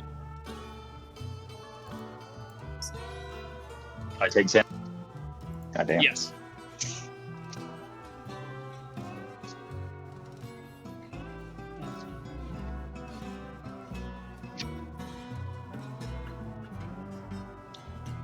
Yeah. Alright, and it's gonna use its legendary action, and what I need is Legendary actions. Let's go. everyone to give me a wisdom saving throw. Oh shit. Wisdom. Let's go. 15. 17. 11. Finally, a decent roll. Wait. 10. Alright, so Is the it enough? closest one, Edor, so now you are gonna take, reroll it, 3 Okay. psychic damage, and you're gonna have the frightened condition Okay. until the end of its next turn. Alright, and it's gonna end its turn after moving forward to you. Ulrich, you are up. All right. Like I said, I extend my staff out. I'm going to go ahead and take a swing at it with my glaive to see if I can do something against this giant train beast. That hits. I right after, or as my bonus action, I'm going to use my rightful or right. I can't even say it. Hold on. Math. Well, I'm going to cast a spell as a bonus action. My rightful. I can't say it. Wraithful? Why can I not say Your this word? wraith- Thank The wraith. Yeah. like My wrath. yeah, My wrathful. Gosh, Raffle smite.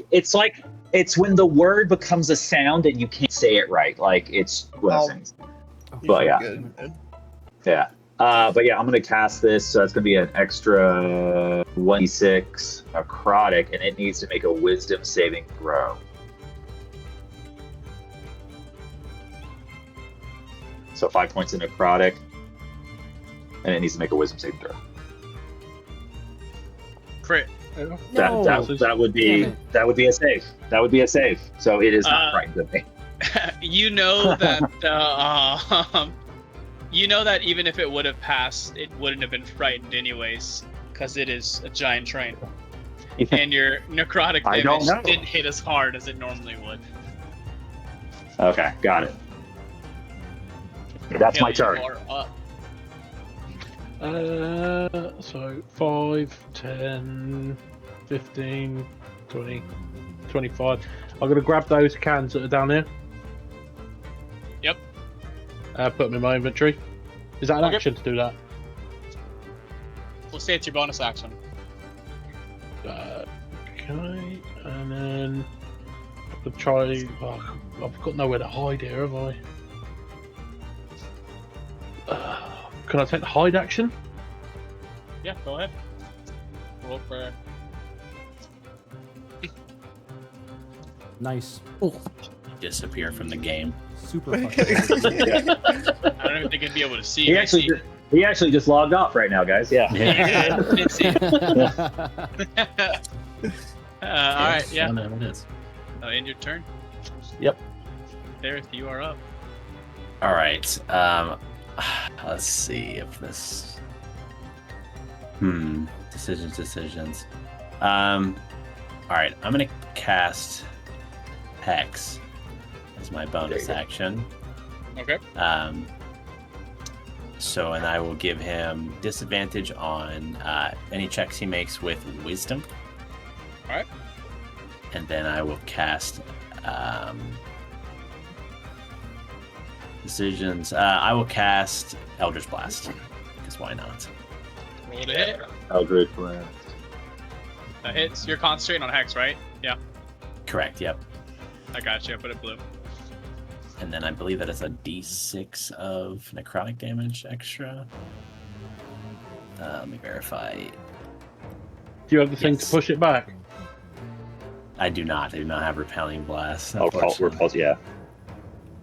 yeah. So 7 points of force, 4 points of necrotic damage. So you know your force damage went through completely as you hit it and some bolts start to go off. But again, same as Auric, the necrotic doesn't seem like it's doing as much. Okay, and then I will use my movement to try and wrap around here towards another X. I'll go 1 or 5, 10, 15, 20, 25, 30. I'll do that. Yeah, no movement speed. Legendary action, give me a wisdom saving throw. Alright. I'm gonna use Heroic Inspiration to reroll that. I don't like that number. That's better. It's a much better number. All right, All right, 21. you passed. You're all good. So you hear the haunting whistle in your ears, but nothing happens.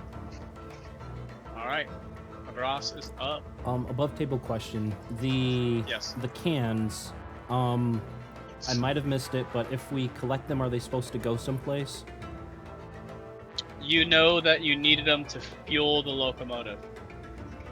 Okay. Do I have any inclinations that if we were to gather them all up, like it would be able to stop this creature early? Give me a free perception roll. Perception. Come on, be a good fucking roll. It's a 22. Nice. You know that it seems like it's trying to seek out the cans, but you don't know why. Okay. That was my thinking, is it wants the cans, which is why I went and grabbed them. Okay, I got you. Then I'll go to grab the other one. So I'm just going to go 5, 10, 15, 20, 25. Pick up this one. 25, 30, 35, 40, 45, 50. Bonus action dash. 5, 10, 15, Damn. 20, 25, 30, 35, 40, 45, 50. And then main action dash. 5, 10, 15, 20, 25, 30, 35, 40, 45, 50. To scurry around on all fours, pick up those other two things. Those other two cans, and see if it's like locked eyes with me or not to get away from my newfound companions. As I'm heading towards Kyle, but that's going to end my turn for my action and bonus action. It didn't really care for that. It's more so in a Okay. rage, but it is going to take its last legendary action of this turn, and it's going to move straight into Kyle's space. But I'll move to the side so you guys can see. It doesn't know I'm there. No, I'm saying it's going straight through your space. It's Oh. more so to cut off Agras. But what I need is a door and Sereth to give me a DC 14 either strength or dexterity saving throw. But it's not gonna buy me that. So as it runs through you guys' space, both of you guys are going to have the grappled condition from its spectral rails. Okay. Alright. Hold on. So you guys... I think I might. No, wait, that's not it. Save throw, disregard. Edor, you are up. You are frightened and grappled, so you can't really move from where you're at, and you can't willingly. Move towards it, right? Yeah. Yep. And if you attack, it's Um, at disadvantage. Does it cost an action to break either of those, or? So the grappled, yeah, you can do you use your action either strength saving throw or dexterity to get out of it. Okay.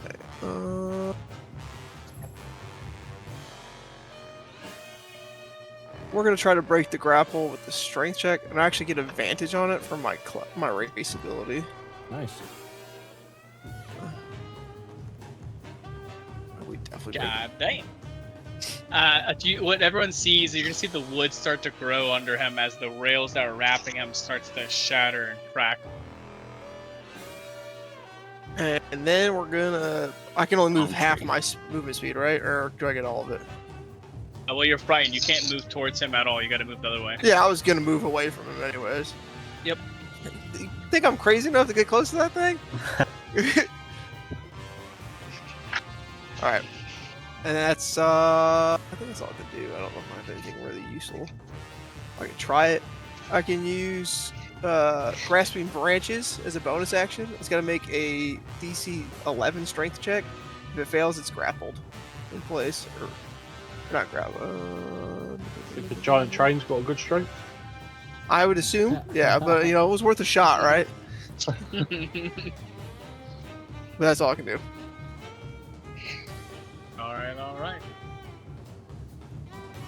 It is now the train's turn. Since the only one it can see next to it is Sarah, both attacks will be at you. Actually, Night, no. guys. Let me do this. Yeah. That's It's more shadow time. Smart one. Since Kale and Sarah are there, it's gonna hit both of you. I need both of you to give me a Constitution saving throw. Dude, I'm rolling like shit tonight.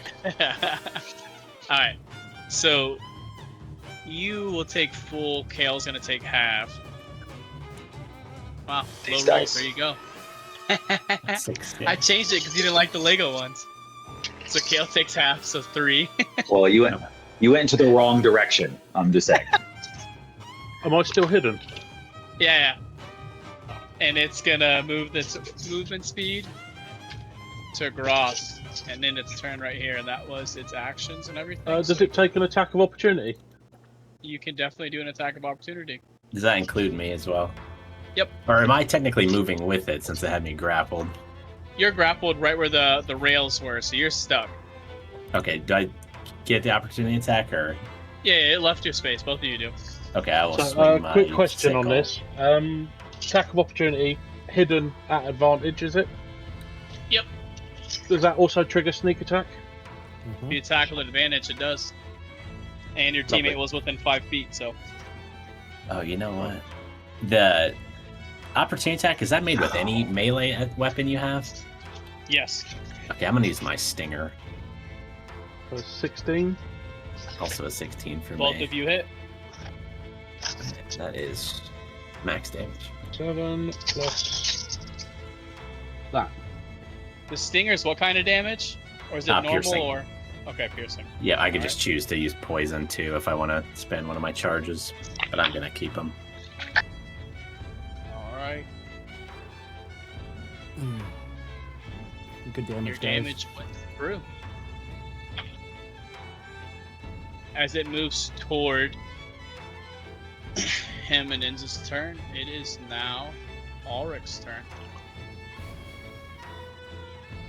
All right. So since I know I got some distance to cover, I'm just going to go my movement speed.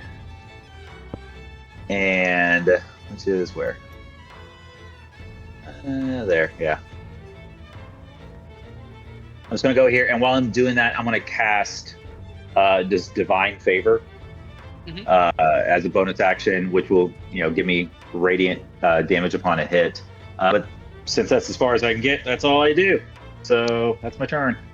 Alright, and then it's going to use its legendary action, Haunting Whistle again on Kale. So Kale, I need you to give me a Wisdom saving throw. So now that you're not hidden, Not great. you are going to be frightened of the train. Okay. And you will take, as this whistle goes through your head, oh, good damage. That's the 6 whistle. points of, yeah. As the whistle goes through your head, you just know that you're feeling complete dread, and Edor, you're not frightened anymore because the end of the turn ends. I was about to ask that. Okay, cool. It lasts the end of its turn. Alright, it is now Kale's turn. So I can't attack it unless You can, it's a disadvantage though, Okay, so and I you think, can't willingly move towards it. No, but I could go sort of. Where's the thing? There's a little laser thing. I could go sort of this way. Yeah. As long as you aren't moving towards it. Lovely. So 5, 10, 15, 20, 25, 30. So I'm going to take the bonus action to hide.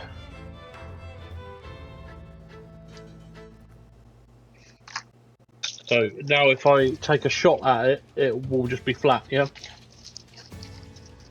Depending if it notices you, which I don't think it can. No, yeah, it's flat. Flat roll to shoot it. No, that ain't going to hit Oh, that nothing. rolls right off the fucking natural 20. Bullshit. So as you shoot, it just is gonna blink right past its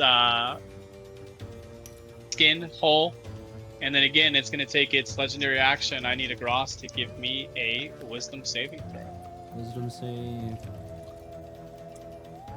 14? So you perfectly passed the haunting whistle in your ear. Seraph, you are up. Just a All quick right. one. Is that haunting whistle gone off of me now? Or is it the end of its turn?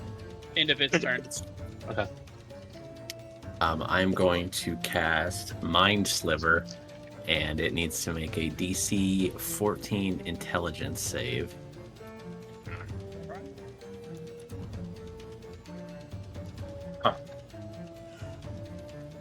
It is going to use its legendary assistance to pass it. Okay. Question for. Actually, I'll ask you this after the session. All right. Then I will. I'm still grappled, right? Yes. Okay. That's gonna be all I can do then. So I will end my turn. All right. Okay. Across is up. Mygo, holding this can relatively close now to this ghost-like locomotive. Do I see it kind of doing anything, either empowering it or draining power from it? With those 2 cans that I picked up. It's. You know that when it starts its turn within these cans' reach, something's going to happen. Okay, gotcha. I'm getting a funny feeling. What I'm gonna do then is. Which, technically, I forgot to say it earlier, it should have procced for Kale. Kale, your soul can is gone, and Okay. the locomotive healed. Well, Okay. both the soul cans are gone. Or just the one? You only took No, one. You only took one. Okay, so I'm going Okay. He's to. got the other two. Can I use my bonus action to toss both of mine over to Kale? Go ahead.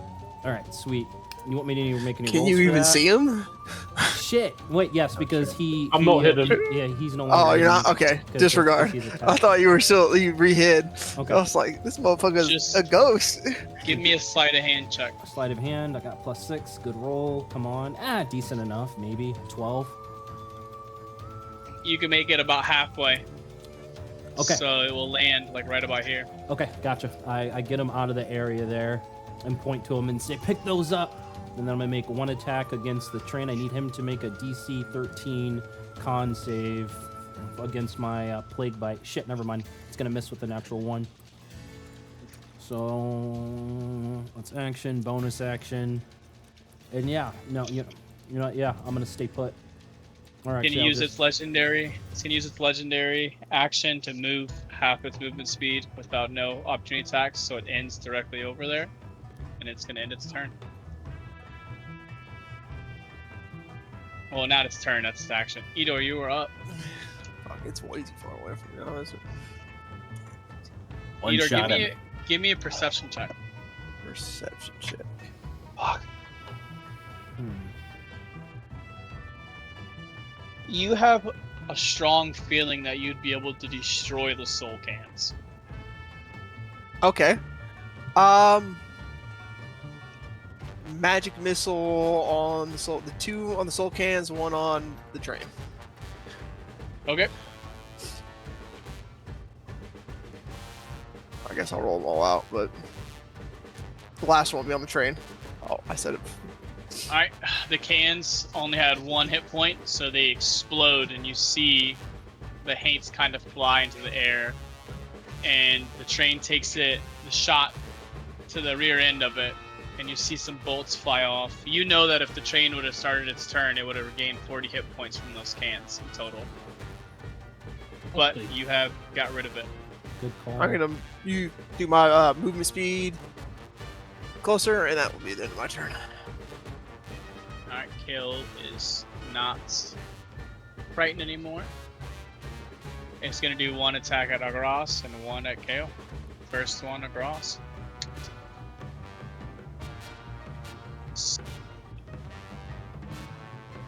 13's gonna miss. Does 18 18 hit will you hit. go?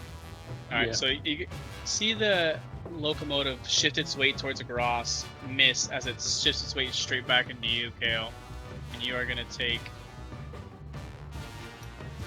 8 bludgeoning damage, and you're gonna move 10 feet this way, so I'll just move you a little bit out of the picture. Alright, and then it's going to, since you're not next to it, move more so this way and end its turn.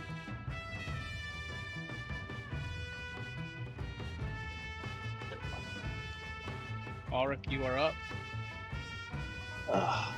It's in these moments that Ulrich, as he is chasing toward this train, he's like, I should really get myself a damn weapon, a ranged weapon. And he gets right within, barely gets in right within his touch where he can hit with his glaive. And he is going to take a swing at it with his glaive. That will not connect. Ah, Try you- You were running with all that I'm sweat so going winded. in your eye as you swing. Uh, The train, oh so nimbly, moves out the way.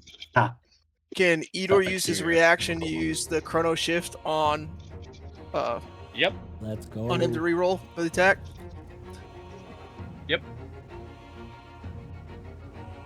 So you can reroll to attack.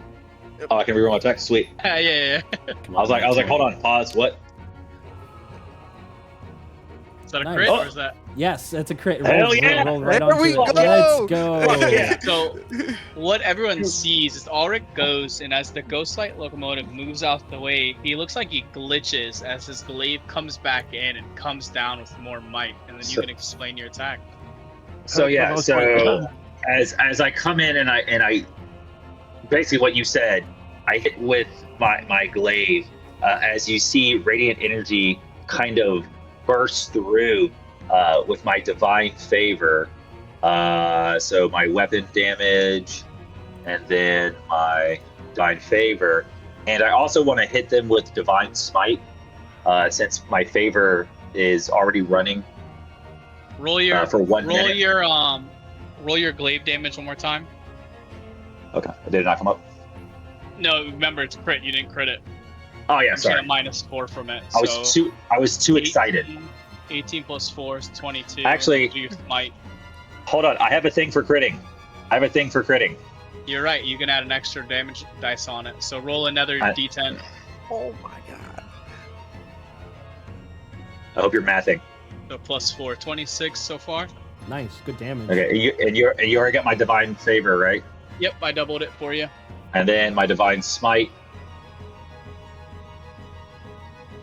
Oh, come on. Go, baby. Is that your normal? Yeah, so just double that. So +8 on top of that will put you at 32. Nice. Yeah, and that's Hold on, so 32 points of damage. Is this an Crazy damage from level 3s. That's all I gotta say. Is this an undead? No. Damn it. Oh. It's gonna give a little extra damage to you. He's trying to double that shit. I already know. But did the radiant edgy do anything to it? You say radiant edging? No, not Oh, at all. energy, you weirdo. I heard edging. It is a construct. It's a giant robot Okay. train, pretty Damn much. it. Not really a robot, but as Powered by Auric the hits souls. it and you see him slam into it, you're gonna see his pendant on his chest start to glow as his glaive does as well, as he sears into the back of the locomotive train. Yes. Hell yeah. I'm gonna fuck this thing And up. then, Kale, you are up. Actually, no, it's gonna take its legendary action. Don't kill me. Mostly, just give me a wisdom saving throw. God damn it. Wisdom save. You Nice. pass. Oh god, I thought I was supposed to. Yep, nothing happens as the whistle blows right in your ear. Kale, you are up. Come on, Kale. 20. I'm You got going to this. take the hide action again. Okay. I was 20. looking right at him. Where'd he go? He just disappeared. He was over there, I swear. Leslie rolls a dirty 20. I mean, a nat 20. Yeah, you're good. And then I'm going to take the pistol shot at him. Alright. So with advantage.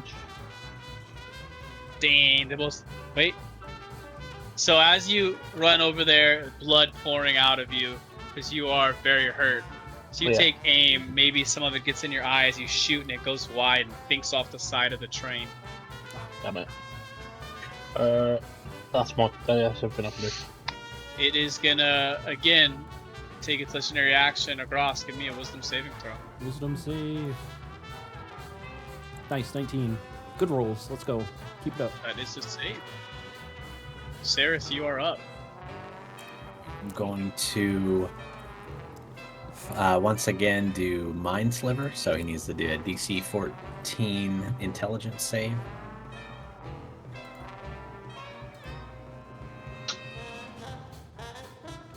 Oh, Ugh. It's not my day, fellas. Nothing. You should be happens doing if he wisdom. succeeds. You gave him disadvantage on his wisdoms. Yeah, but I didn't think the train would be very intelligent.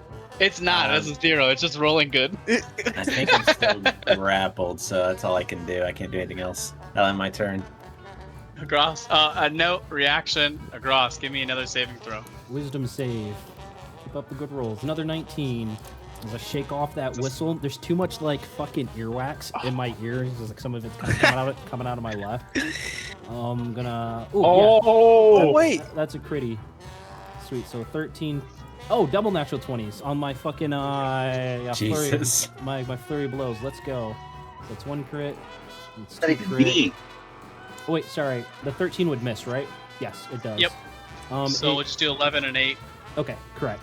So that's 19, and I want it to make a DC 13 con save. And I'm gonna do my plague bearer. Come on, fucker, fail. Damn it. All right, I used it, but I'm gonna rip at its fucking side rails with my fucking claws. As you hit it, its bolts are falling apart. It's clearly right at its last leg as you rip all of that off. Also, You have since he's resistant, he's gonna take 3 points of necrotic as well. All right. So funny. That laugh means he has 1 hit point. That's exactly what it means. Edor, you are up. I'm gonna shoot a chromatic orb at him. And I'm No, you're gonna not. use my inspiration to re-roll that. There you go. Yeah, there we go. 15 plus 5. There we Let's go. It will hit. You're gonna see as I compress my 2 wood hands together, and sparks of electricity start to appear in between them. And I'm gonna throw a lightning orb at this train. I'll explain how you do it. It literally had 1 HP. Let's go. The orb's gonna fly straight into the engine. You're just gonna see electricity go up and down the entire train as it convulses it, and it just falls still. So as it starts to convulse, you're gonna see bolts just start launching out of it like it's overheating. Gonna fucking And- sprint away from that thing on all fours. As it explodes, what you're gonna see is the locomotive's malicious face start to disappear and its true form returns, belching out the crooked corruption in an acid black crowd. What remains of that phantom train hopper rise and rages against its final destruction, but it is quickly annihilated by the billowing fog of the shroud before the mist dissipates from Wickermore Hollow. After a few minutes have passed and the locomotive has returned back to its normal, you'll see Philip, Adela, and the vagrant come back out from the tree line as they walk up to you, and they're all just fascinated and just have thankful expressions. You're going to see And- Kale hobbling Keep going. back up there because I've got 5 HP left. Jesus. I'm sitting at 25, you know. After that, you're gonna see the vagrant walk up to you and go, "Sorry, friends. Looks like the Ghostlight Express is moving on. In its current state, I can't take any living passengers. I'm afraid as soon as I get it all fixed up, I'll be sure to return and pick you back up. For now, it looks like this is the end of the line. See you in a few weeks, I think." And as he says that, you're gonna see the train start to piece itself back together as he jumps on it, gives you a farewell tip of his hat as he starts to ride away. I'm gonna look at the group and ask, you guys heard him yesterday when he told me the train's not dangerous, right? Yeah. Yeah, that seemed pretty dangerous. Then it went ahead and tried to kill us. You know, we have to Threw us out. walk. Philip, Adela, do you know where we are? Do you know how far away your mansion is? In what Uh, direction? Both of them are going to just be ecstatic as they walk up to you guys for helping technically save everything here, even though they don't seem worried that anything could truly happen to them, kind of like they're immortal. But as his most sincere thanks, Philip's going to lean forward and go, "It's not too far of a walk to the town. We can get there." In the meantime, how about we gift you guys with some pieces of fine ware? And as he says that, you see Adela reach into her bag, and everyone's gonna get 25 gold pieces. Sweet. And Philip is gonna open up his suitcase, and as he does, he sticks his hand in. And as he sticks his hand in, that's where we're gonna end the session. And I'll award all of you with your magic item. Hell yes. You think we could take a short rest while we're doing this so we can heal up some of the HPs before the start of our next session? You could take a short or a long.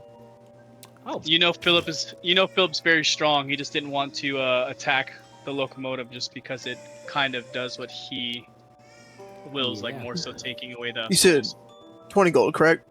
25. 25. all right, excellent. And we're taking a long rest, is that right? Yes, Yep. sir. That's what I'm hearing. Let's do it. All right, I'm gonna pause the thing. I just don't have a thumbnail, Kenny. So if you have a thumbnail that you wanted to make for the YouTube video, you can just tell me or whatever.